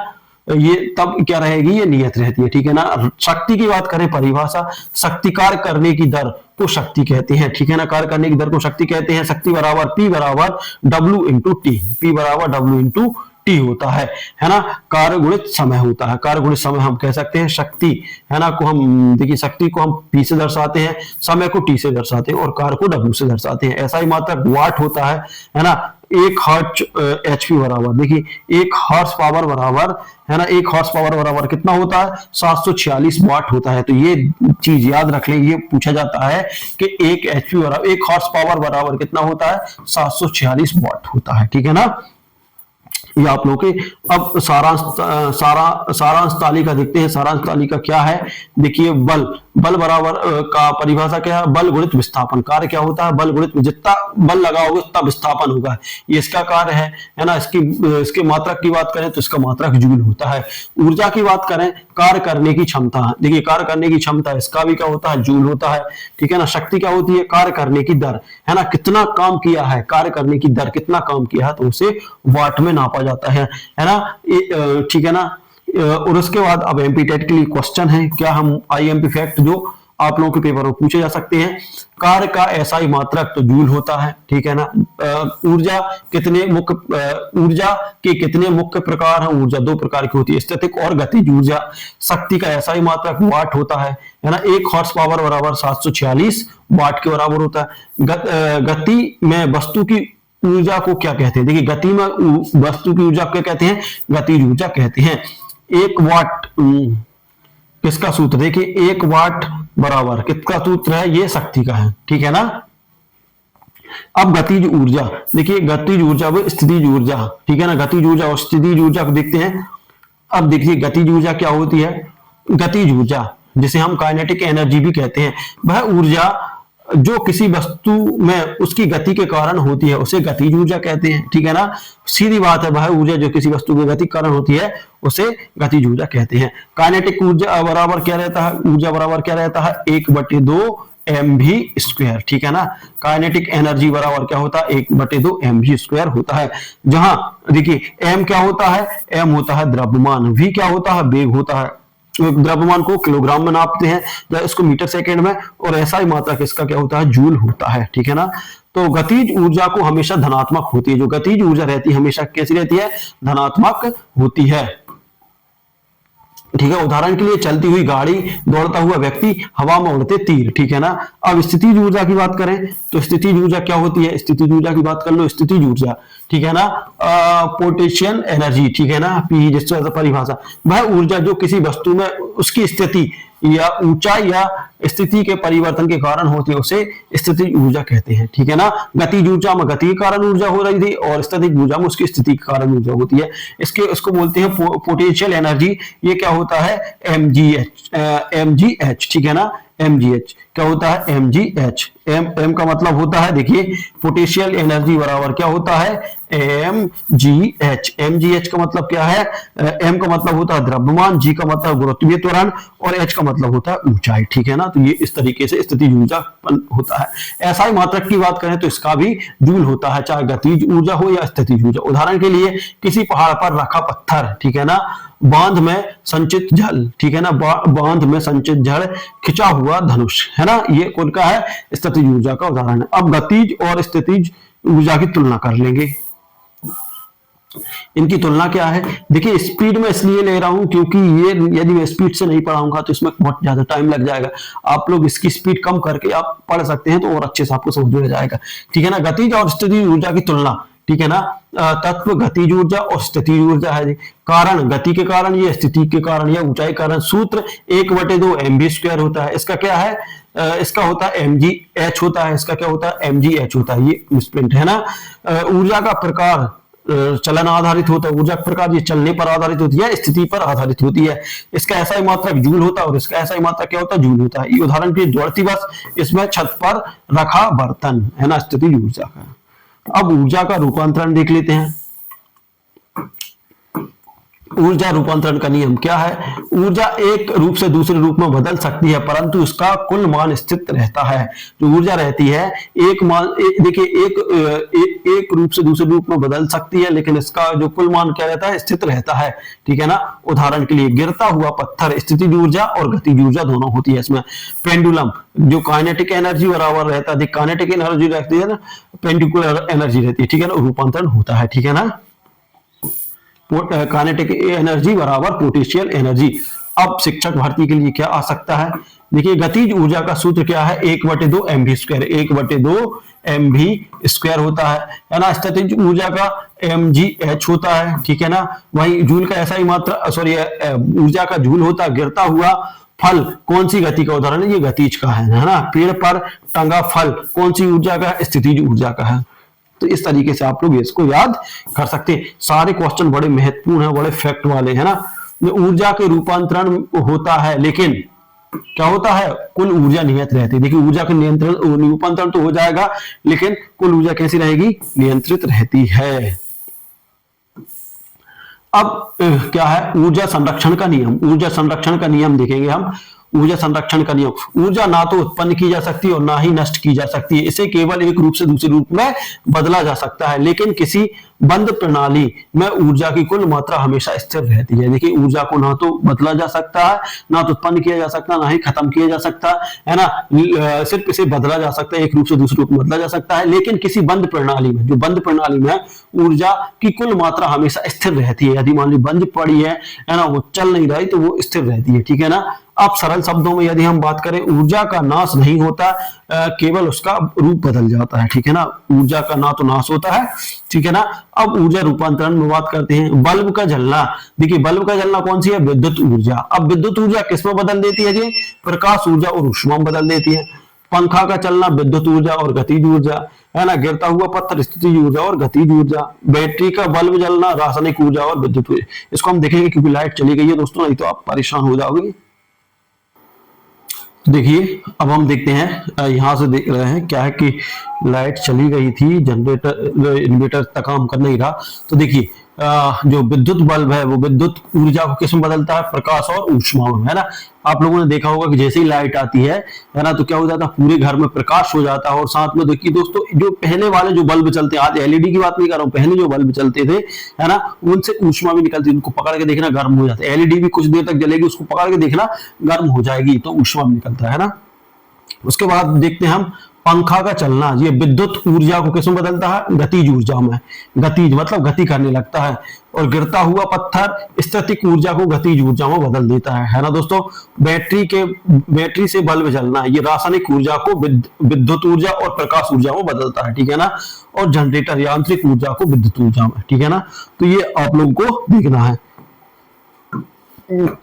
उसके बाद बात करते हैं गणितीय रूप में। तो गणितीय रूप में कुल ऊर्जा बराबर, देखिए कुल ऊर्जा कैसे निकालोगे आप, कुल ऊर्जा बराबर स्टैटिक ऊर्जा और गतिज ऊर्जा, ठीक है, जब नियत हो, है ना। पोटेंशियल एनर्जी और काइनेटिक एनर्जी, है ना। तो ये आपको ऊर्जा रूप बदलेगी, लेकिन कुल जूल में कोई बदलाव नहीं होगा। देखिए ऊर्जा रूप तो बदलेगी, लेकिन उसका जो जूल रहेगा उसमें कोई बदलाव नहीं होगा। ये आप लोगों को ध्यान रखना है। एमपीटेट के लिए क्या है, एमपीटेट के लिए है दोस्तों, ऊर्जा संरक्षण का नियम क्या कहता है, ऊर्जा ना नष्ट होती है ना ही उत्पन्न होती है, ठीक है ना। ऊर्जा रूपांतरण का उदाहरण है बल्ब में विद्युत ऊर्जा और प्रकाश ऊर्जा, है ना।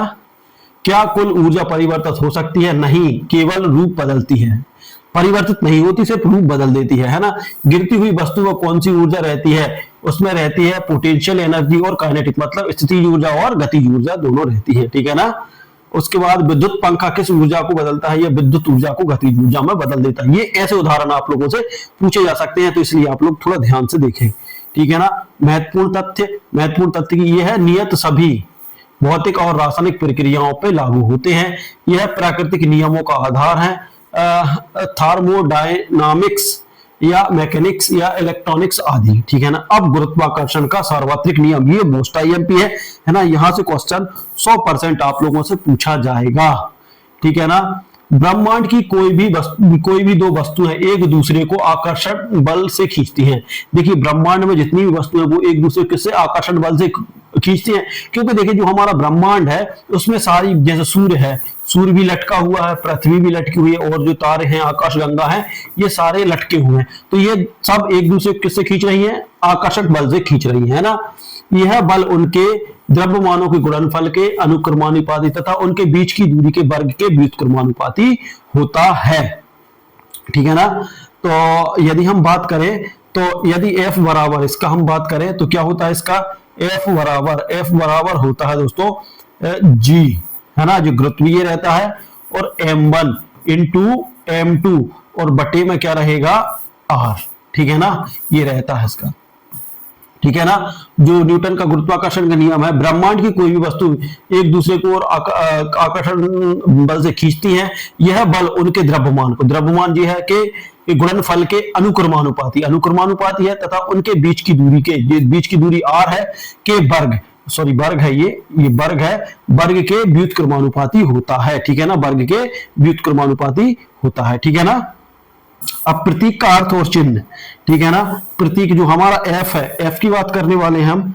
f क्या दर्शाता है, यहाँ f दर्शाता है आपका, ये मिसप्रिंट है, आकर्षण बल, है ना, और जिसको नापते किससे है, न्यूटन में नापते हैं, ठीक है ना, बल को किसमें, न्यूटन में नापा जाता है। जबकि g किसको दर्शाता है, गुरुत्वीय त्वरण को। g किसको दर्शाएगा, गुरुत्वीय त्वरण को, गुरुत्वीय नियतांक को, है ना।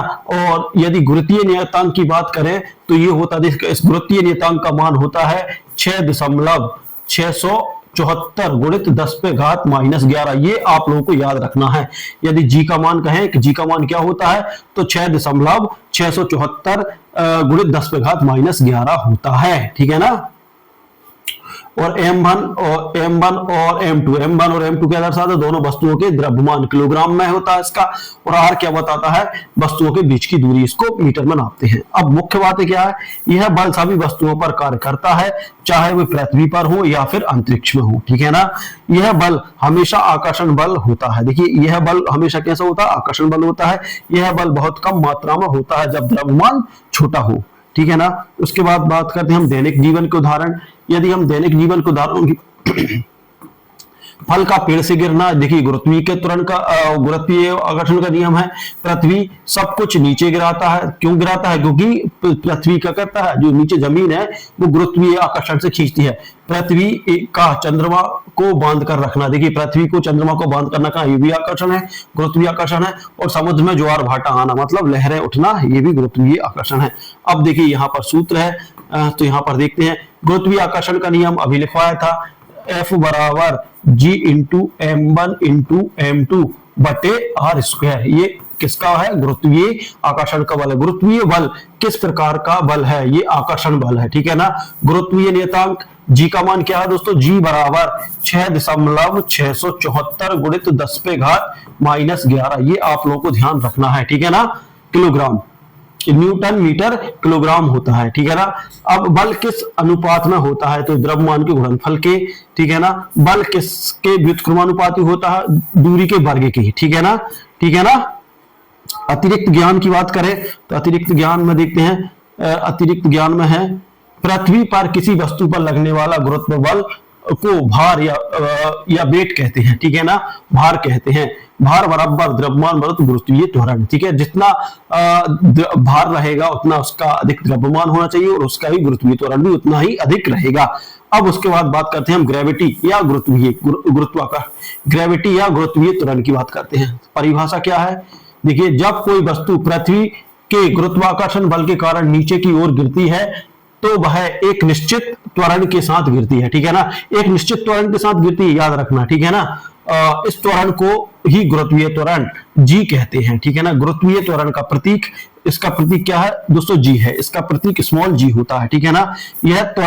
यह त्वरण ही है, लेकिन विशेष रूप से पृथ्वी के गुरुत्व बल के कारण उत्पन्न होता है। क्या होता है, यह एक त्वरण ही है, लेकिन ये क्या होता है, विशेष रूप से पृथ्वी के गुरुत्वीय बल के कारण उत्पन्न होता है। गुरुत्वीय त्वरण का नाम है ना, तो गुरुत्वीय त्वरण, अब देखिए ये ध्यान रखना आपको, इसका क्या होता है, स्मॉल जी का जी बराबर 9.8 मीटर, है ना, प्रति सेकंड स्क्वायर होता है। इसका मान क्या होता है, मीटर प्रति सेकंड। जी का, देखिए जी का ये ध्यान रख लेना, ठीक है ना। कभी कभी परीक्षा में से 10, देखिए 9.8 है तो 10 भी कह सकते हैं, 10 मीटर प्रति सेकंड स्क्वायर भी कहा जा सकता है, ठीक है ना। गुरुत्वीय त्वरण और गुरुत्व बल में संबंध, ठीक है ना। तो गुरुत्वीय त्वरण और गुरुत्व बल में संबंध क्या होता है, तो F बराबर mg होता है, मतलब द्रव्यमान गुणित गुरुत्वीय त्वरण, ठीक है ना। जहां F क्या है, गुरुत्वीय बल होता है, और m क्या है, वस्तु का द्रव्यमान होता है, और g क्या होता है, गुरुत्वीय त्वरण होता है। अब गुरुत्वीय त्वरण का सूत्र, तो देखिए अब भी हमने देखा था, g बराबर m, देखिए इसका सूत्र की बात करें तो सूत्र बराबर जी बराबर जी एम, कैपिटल M बटे आर स्क्वायर होता है, बटे आर स्क्वायर ये होता है जी का, ठीक है ना।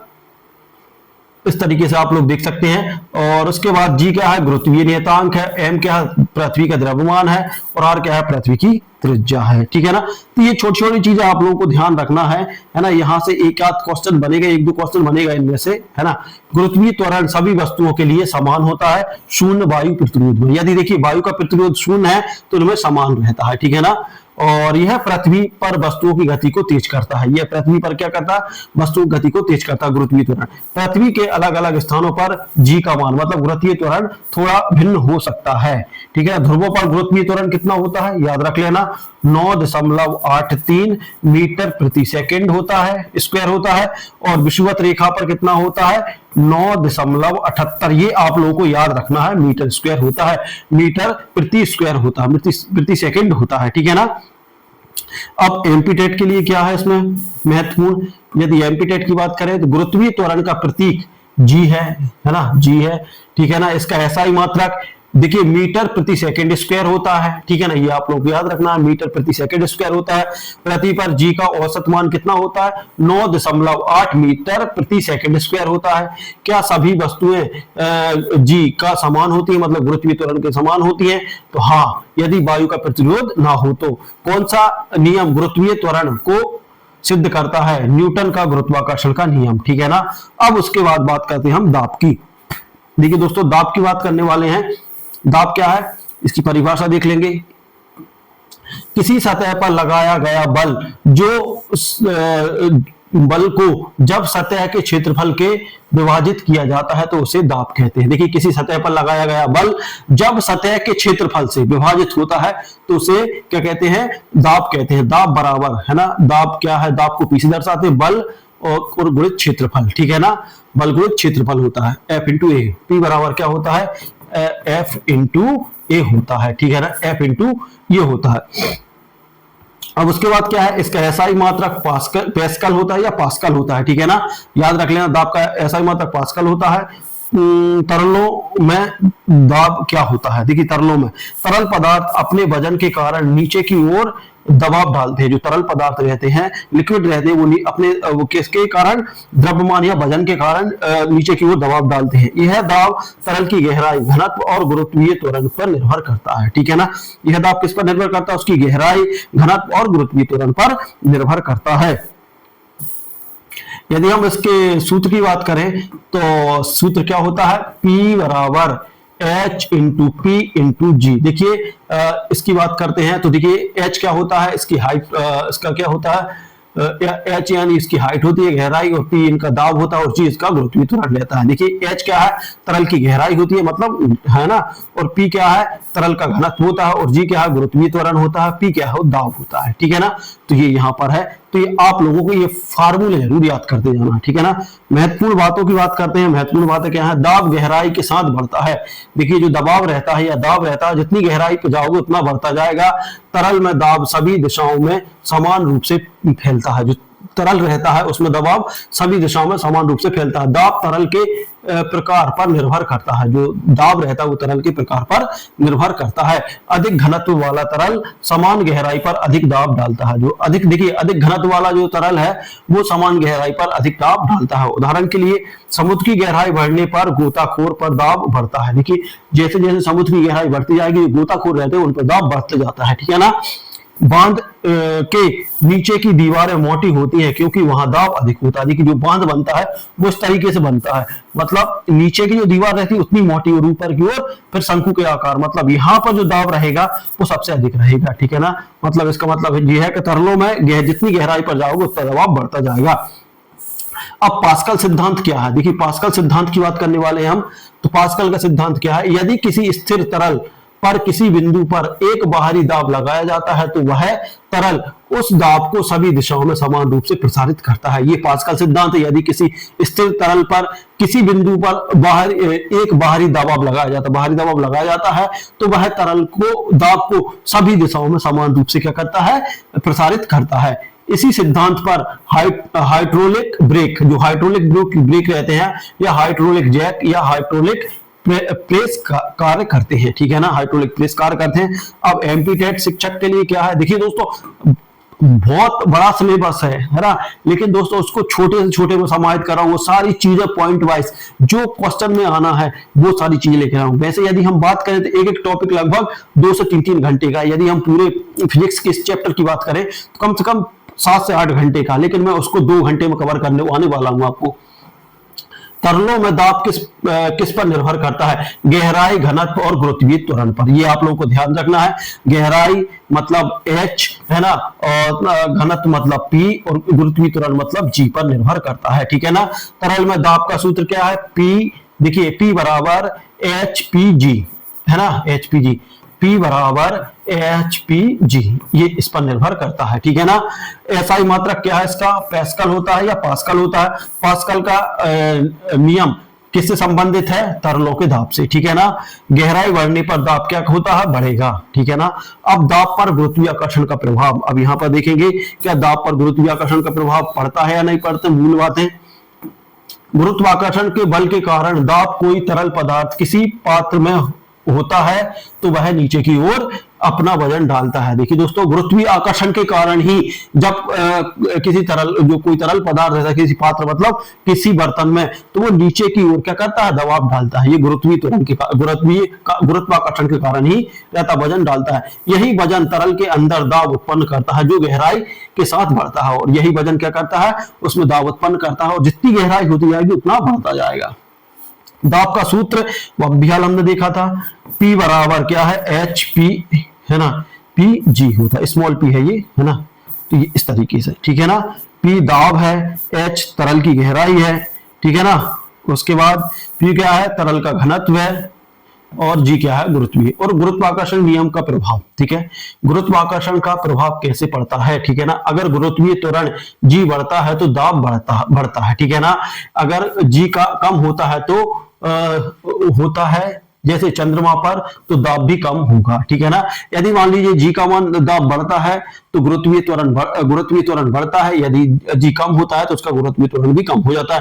पृथ्वी पर G के कारण ही तरल नीचे की ओर बल और दाब बनाता है ना। गुरुत्वाकर्षण के कारण ही, मतलब जी के कारण ही क्या बनते हैं? तरल नीचे की ओर बल और दाब बनाते हैं। उदाहरण के लिए समुद्र की गहराई पर अधिक H और अधिक G, अधिक दाब, मतलब अधिक क्या होता है? इसकी जो गहराई अधिक होगी तो अधिक दाब होगा, है ना। चंद्रमा पर, है ना, जी पृथ्वी से कम है और दाब कम होगा। देखिए यदि जी का मान कम है तो इसका वहां भी दबाव कम होगा। अंतरिक्ष में जीरो ग्रेविटी में जी जीरो है ना, तो कोई दाब नहीं होगा। जब मान लीजिए ग्रेविटी जीरो है तो फिर वहां पे कोई दाब नहीं होगा, ये आप लोगों को ध्यान रखना है। महत्वपूर्ण की फीचर की बात करें, महत्वपूर्ण तथ्य, तो महत्वपूर्ण तथ्य क्या है? दाब गुरुत्वीय त्वरण जी पर प्रत्यक्ष रूप से निर्भर करता है, ठीक है ना दोस्तों। गुरुत्वीय बल के बिना तरल का दाब जीरो होता है। देखिए गुरुत्वीय बल के कारण, जो यदि गुरुत्वीय बल ना लगे तो क्या होता है? जो तरल का जो दाब रहता है वो जीरो रहता है। पास्कल के नियम और हाइड्रोलिक मशीन में गुरुत्व के प्रभाव को मानती है। जो पास्कल का नियम है और हाइड्रोलिक जो मशीन में, हाइड्रोलिक मशीन भी गुरुत्व के प्रभाव को मानती है, ठीक है ना। अब एमपीटेट के हिसाब से क्या पूछा जा सकता है? दाब किन 3 तत्वों पर निर्भर करता है? देखिए गहराई, घनत्व और गुरुत्वीय त्वरण, ठीक है ना। यदि जी बढ़ता है तो दाब बढ़ेगा। चंद्रमा पर दाब क्यों कम होता है? क्योंकि जी कम होता है, मतलब गुरुत्वीय त्वरण कम होता है ना। दाब का एसआई मात्रक क्या होता है? पास्कल होता है। गुरुत्व ना हो तो क्या दाब होगा? जीरो होगा। यदि गुरुत्व ना हो तो दाब क्या होगा? जीरो होगा। अब उसके बाद आते हैं हम उत्प्लावकता। किस पे आ गए दोस्तों? उत्प्लावकता पे आ गए। तो उत्प्लावकता का नियम यहां से पूछा जाएगा है। उत्प्लावकता की परिभाषा, डेफिनेशन देखेंगे। जब कोई वस्तु किसी तरल या गैस में डाली जाती है, मान लीजिए कोई वस्तु है, उसको गैस या तरल में डाल रहे हैं, तो तरल उस वस्तु को ऊपर की ओर बल लगाता है जिसे हम उसको हल्का अनुभव करता है, ठीक है ना। क्या होता है? जब कोई वस्तु किसी गैस या तरल में डाली जाती है तो तरल, जो तरल रहता है उस वस्तु पर ऊपर की ओर, ठीक है, ऊपर की ओर बल लगाता है जिससे वह वस्तु हल्का अनुभव करती है ना। इसी ऊपर की ओर लगने वाले बल को उत्प्लावक बल कहते हैं। इस गुण को उत्प्लावकता कहते हैं, ठीक है ना। जब किसी वस्तु को हम गैस या फिर लिक्विड में डालते हैं, गैस या तरल में डालते हैं, तरल या गैस में डालते हैं, तो क्या होता है दोस्तों, जो नीचे से बल लगा, तरल क्या रहता है, नीचे से ऊपर की ओर बल लगाता है, जिससे वस्तु क्या होती है, हल्की महसूस करती है, उसको ही क्या कहते हैं। इस प्रकार ऊपर की ओर लगने वाले बल को उत्प्लावक बल कहते हैं, और इसी गुण को उत्प्लावकता कहते हैं, ठीक है ना। उत्प्लावकता क्या है, एफ वी बराबर, देखिए उत्प्लावकता क्या है, एफ वी बराबर एफ वी, देखिए उत्प्लावकता बराबर क्या है, देखिए बी बराबर है ना पीजी, है ना पीजी अपॉन वी, उत्प्लावकता बराबर पीजी अपॉन वी, जहां एफ क्या है, एफ क्या है, उत्प्लावक बल है ना। वहीं पी भी क्या है, तरल का घनत्व है, जी क्या है, गुरुत्वीय त्वरण है, और भी क्या है, विस्थापन या आयतन है, ठीक है ना। तो ये आप लोगों को ध्यान रखना है, ठीक है।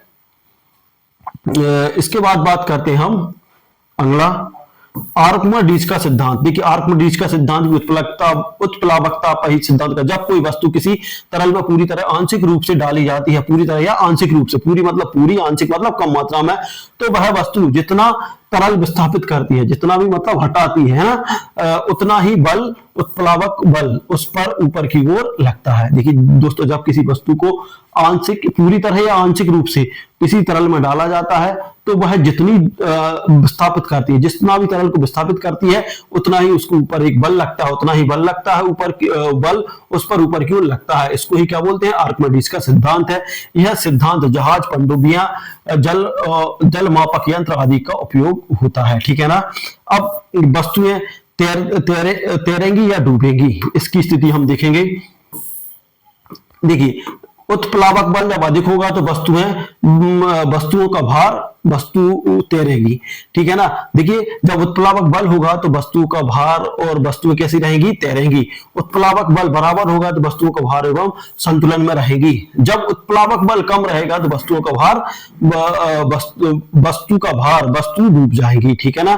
कैसे, देखिए अब जैसे मान लीजिए ये समुद्र है, ठीक है ना। अब समुद्र है, समुद्र में ये जहाज है, तो जहाज क्या करता है, यहाँ पर इतना ज्यादा विस्थापित करता है तो वह तैरता रहता है, ठीक है ना। वहीं एक सुई रहती है, देखिए उसी लोहे की जहाज बना रहता है, उसी लोहे की सुई रहती है, सुई छोटी रहती है लेकिन फिर भी डूब जाती है। क्या होता है कि वह उसका विस्थापन कम करती है, जल का विस्थापन कम करती है, जिससे उस पर जो जल का जो दबाव रहता है वो कम, ऊपर की ओर जो बल लगता है वो कम लगता है, इस कारण वह डूब जाती है। उत्प्लावकता के दैनिक जीवन में उदाहरण, ठीक है ना। अब हम इसको देखने वाले हैं। देखिए जल में लकड़ी का टुकड़ा तैरता है ना, तेल पानी पर तैरता है, जहाज भारी होते हुए पानी पर तैरते हैं, दूध में क्रीम ऊपर तैरता है, ठीक है ना। अब एम्पीटेट में क्या आ सकता है, एम्पीटेट की बात करते हैं। देखिए उत्प्लावकता क्या है ना, तरल द्वारा वस्तु पर लगाया गया ऊपर की ओर बल, है ना।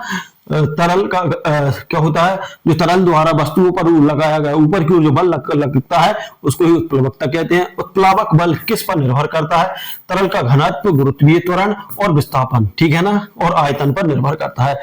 आर्किमिडीज का सिद्धांत किससे संबंधित है, तो ये उत्प्लावकता से ही संबंधित है। जहाज पानी में क्यों नहीं डूबता, क्योंकि वह उत्प्लावक बल है उसके वजन के बराबर होता है, जो उत्प्लावक बल रहता है उसके वजन के बराबर। उत्प्लावकता बल का ऐसा ही मात्रक क्या है, न्यूटन होता है। तो ये आप लोगों को ध्यान रखना है।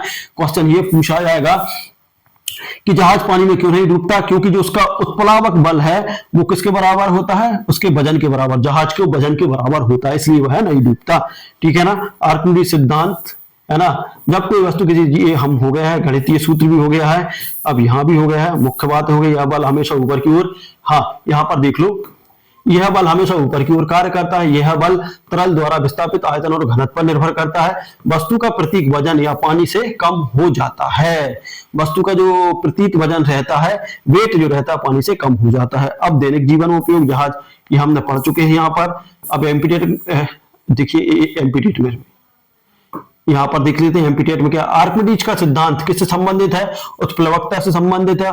उत्प्लावक बल किसके बराबर होता है, विस्थापन तरल के भार के बराबर। जितना भी विस्थापित किया जाता है, मतलब हटाया जाता है जल, उसके बराबर होता है, उसके भार के बराबर होता है। पानी में वस्तुओं का भार कम क्यों होता है? उत्प्लावक बल के कारण। उत्प्लावक बल क्या करता है? उसको ऊपर की ओर फोर्स करता है, इसलिए उसका बल कम होता है। आर्किमिडीज किस देश के वैज्ञानिक थे? तो ये ध्यान रखना है, यूनान के वैज्ञानिक थे। कौन से? यूनान के वैज्ञानिक थे। आर्किमिडीज का प्रयोग किस घटना से जुड़ा है? राजा हीरोन के मुकुट की शुद्धता।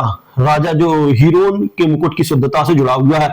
आर्किमिडीज का प्रयोग किस घटना से जुड़ा है? तो ये याद रख लेना है, ये मोस्ट आईएमपी है, राजा हीरोन। ये और कहीं नहीं मिलेगा, ठीक है ना दोस्तों।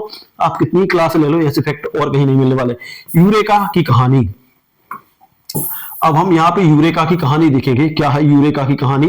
देखिए, आर्किमिडीज ने यह सिद्धांत तब खोजा जब वह स्नान कर रहे थे। क्या कर रहे थे? स्नान कर रहे थे, और उन्होंने देखा कि पानी में डूबने पर शरीर का वजन कम लगता है।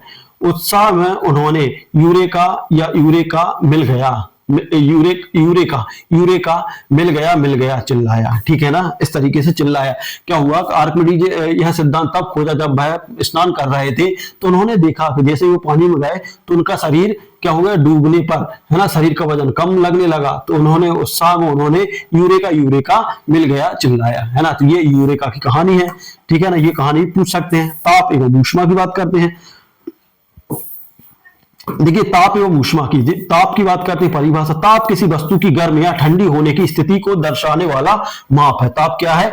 किसी वस्तु की गर्म या ठंडी होने की स्थिति को दर्शाने वाला है। यह दर्शाता है कि किसी वस्तु की ऊष्मा की मात्रा अधिक है या कम है, ठीक है ना। ये दर्शाता है, ठीक है ना। यदि गर्म है तो ऊष्मा अधिक है, और ठंडी है तो कम है, सीधी मात्रा। इसका ऐसा ही मात्रा केल्विन होता है। सामान्य डिग्री सेल्सियस या फ़ारेनहाइट में इसे मापा जाता है, ठीक है ना। इसके उसको किसको में नापा जाता है? या तो सेल्सियस में नापेंगे या फिर फ़ारेनहाइट में नापेंगे। मुख्य तथ्य क्या है?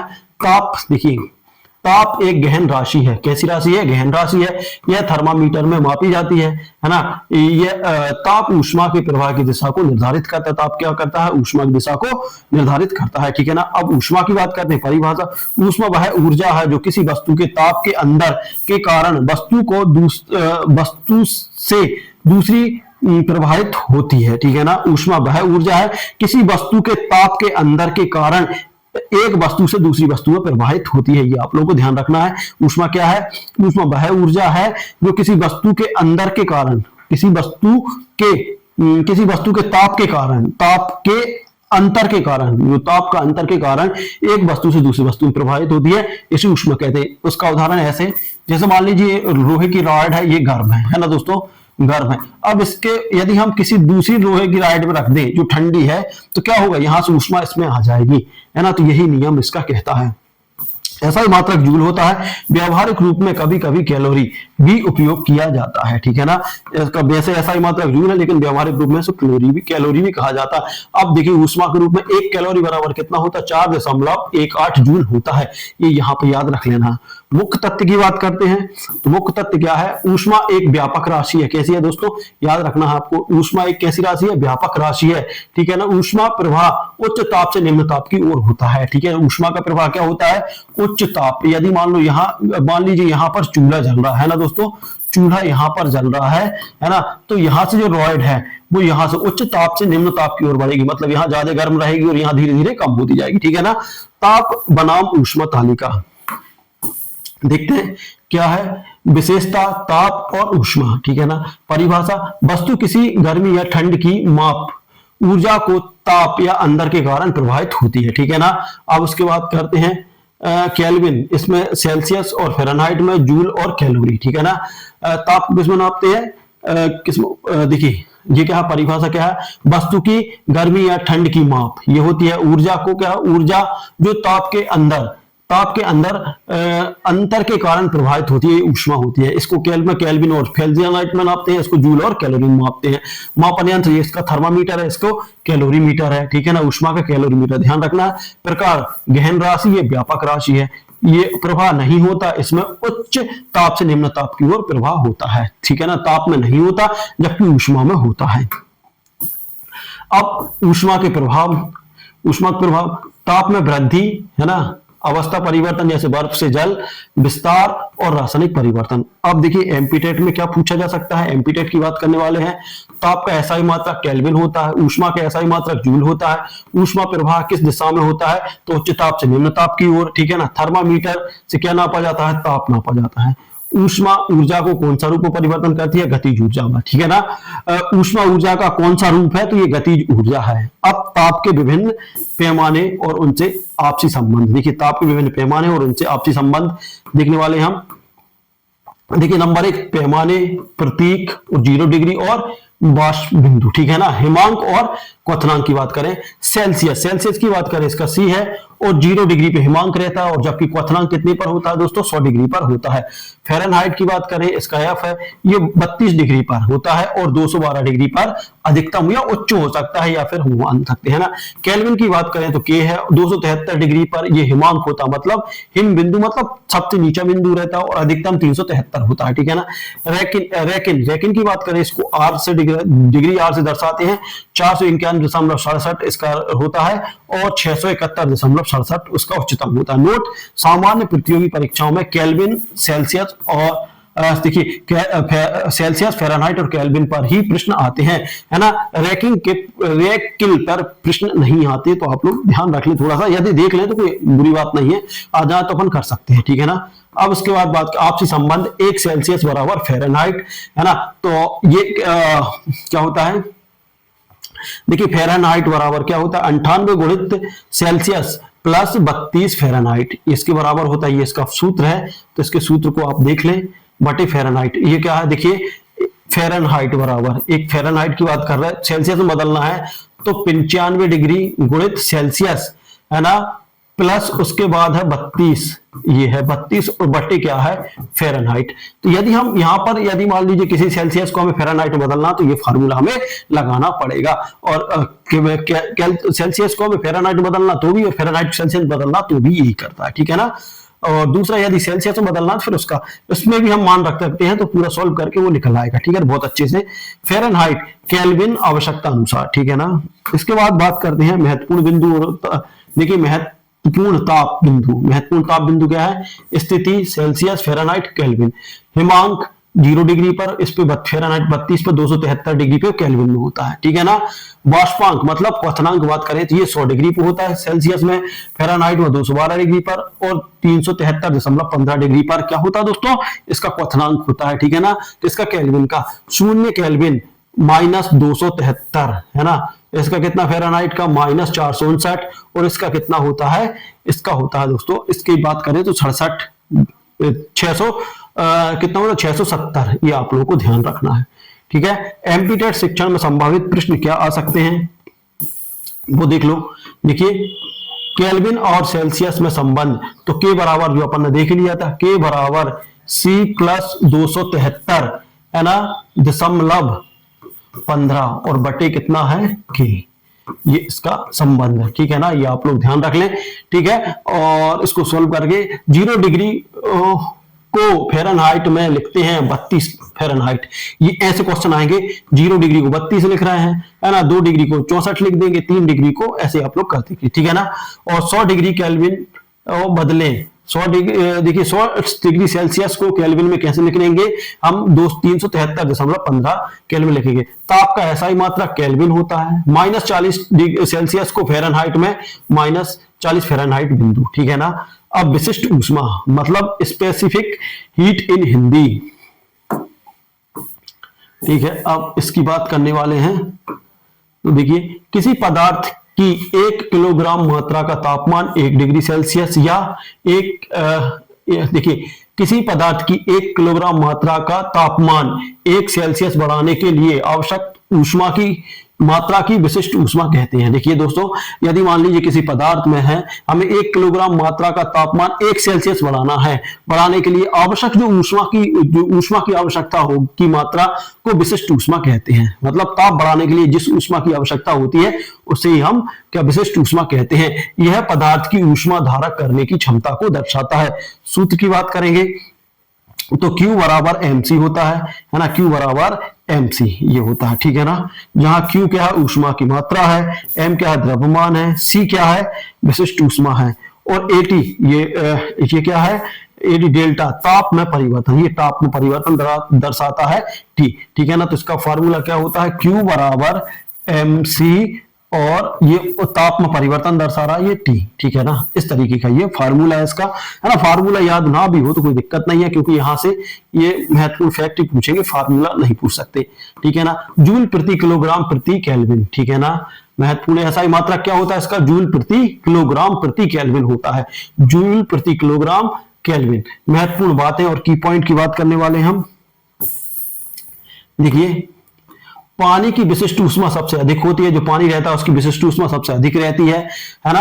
अब हम यदि बात करें तो कितनी होती है, सी बराबर कितनी होती है, सी बराबर 4186 जूल किलोग्राम, ठीक है ना, 4000 जूल किलोग्राम, ठीक है ना। इसलिए पानी धीरे धीरे गर्म होता है और धीरे धीरे ठंडा होता है, ठीक है ना। तो क्वेश्चन पूछ सकते हैं आप लोगों से कि पानी की विशिष्ट ऊष्मा सबसे अधिक होती है, सब पानी की ऊष्मा कैसी होती है, सबसे अधिक सबसे कम, दोनों इनमें से कोई नहीं। तो सब पानी की विशिष्ट ऊष्मा सबसे अधिक होती है। विशिष्ट ऊष्मा एक गहन राशि है, मतलब इंटेंटिव क्वांटिटी है, यह पदार्थ पर निर्भर करती है, ना कि उसकी मात्रा पर, ठीक है ना। एक विशिष्ट गहन राशि है, ठीक है ना। उच्च विशिष्ट ऊष्मा वाले पदार्थ को ताप नियंत्रण के लिए प्रयोग किया जाता है, ठीक है ना। उसके बाद बात करते हैं कुछ पदार्थों की विशिष्ट ऊष्मा, कुछ पदार्थों की विशिष्ट ऊष्मा, पदार्थ विशिष्ट ऊष्मा। जल की विशिष्ट ऊष्मा कितनी है, 4186 जूल किलोग्राम है ना, किलोग्राम प्रति केल्विन है। बर्फ की बात करें तो 2100 है दोस्तों, है ना। वही बात करें तांबा की बात करें तो 385, ये आप लोगों को ध्यान रखना है। लोहा की बात करें तो 470 है, और वही एल्यूमिनियम की बात करें तो 900 है। कुछ पदार्थों की विशिष्ट ऊष्मा, है ना, विशिष्ट ऊष्मा आप पूछ सकता है कि तांबा की विशिष्ट ऊष्मा कितनी है, तो 385, लोहा की 470। तो ये आप लोगों को ऐसे उदाहरण रखना है। उदाहरण के लिए 2 किलो जल का तापमान 10 डिग्री है। देखिए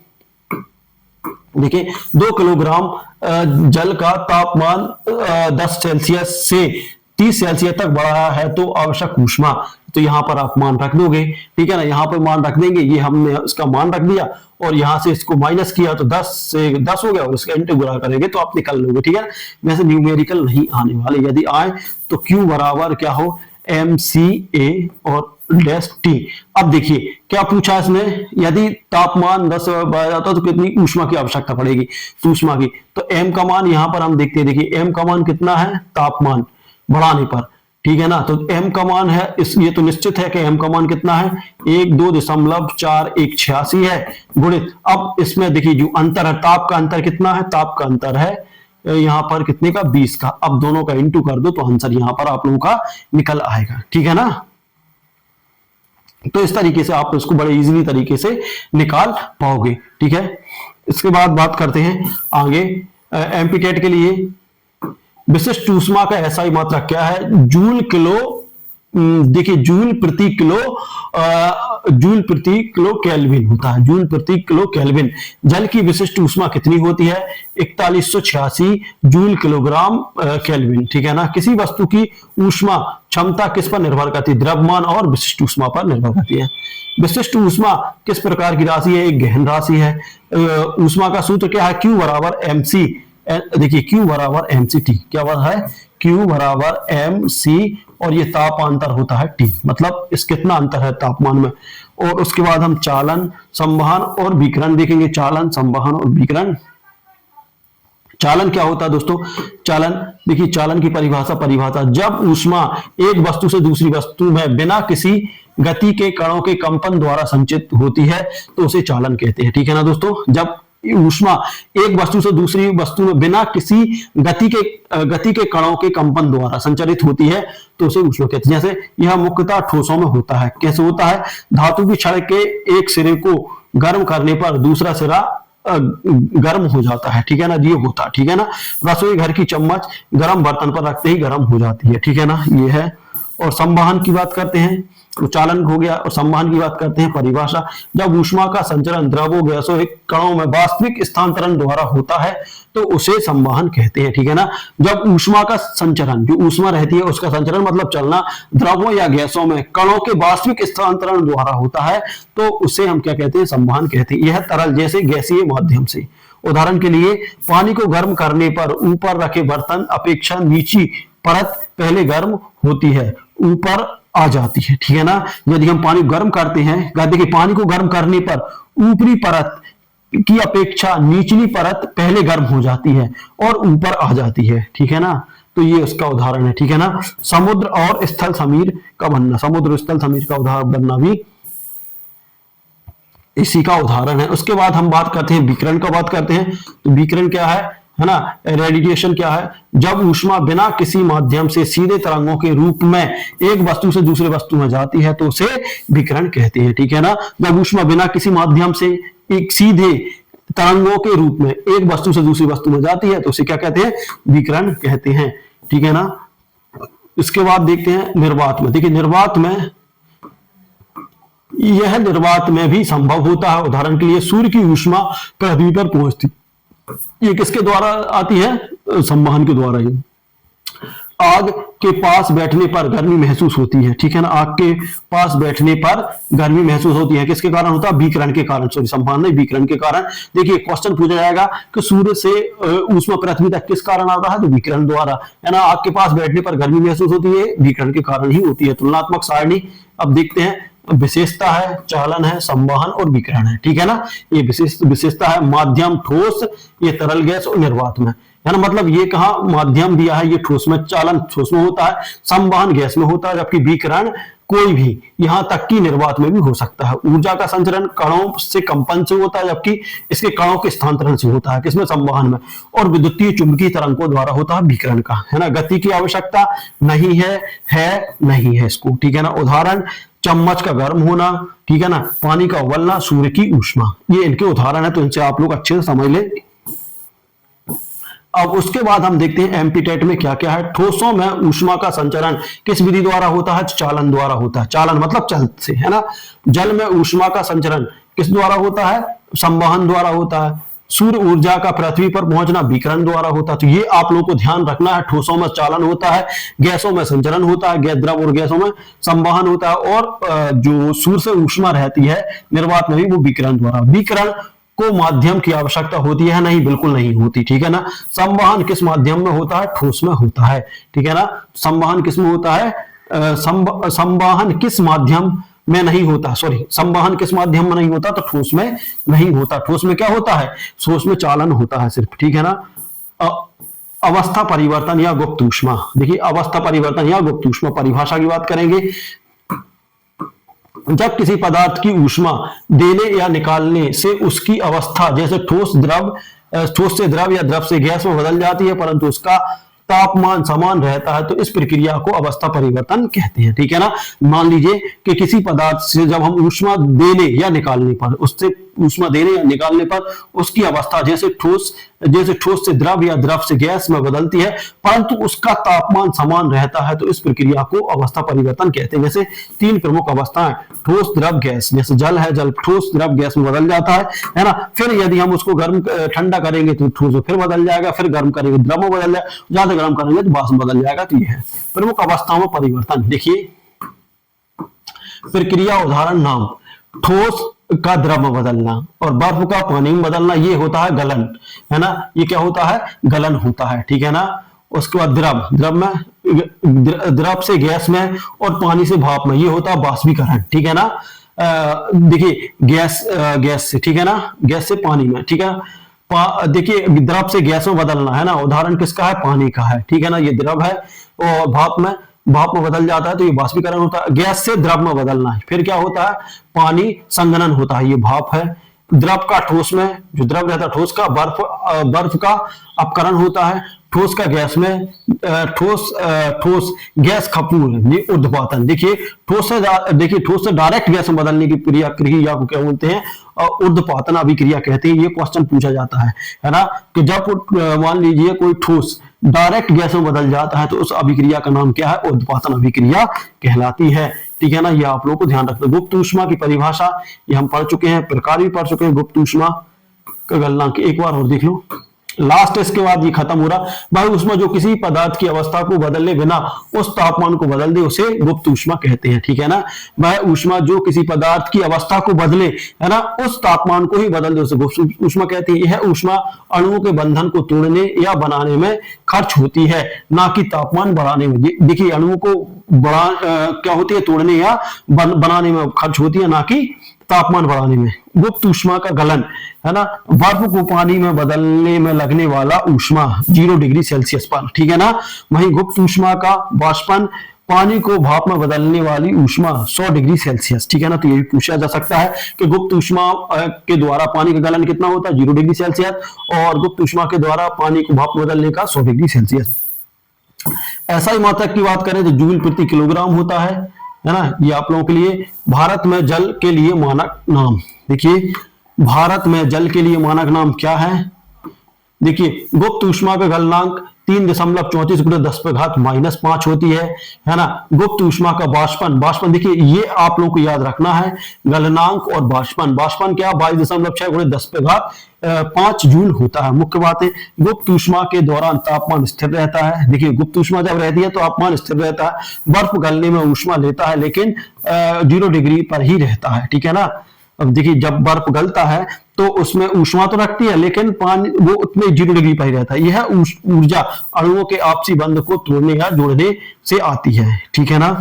उसके बाद देखते हैं एमपीटेट के लिए क्या है इसमें विशेष। गुप्त ऊष्मा क्या है, ऊष्मा जो अवस्था बदलती है, ताप नहीं, ये गुप्त ऊष्मा है।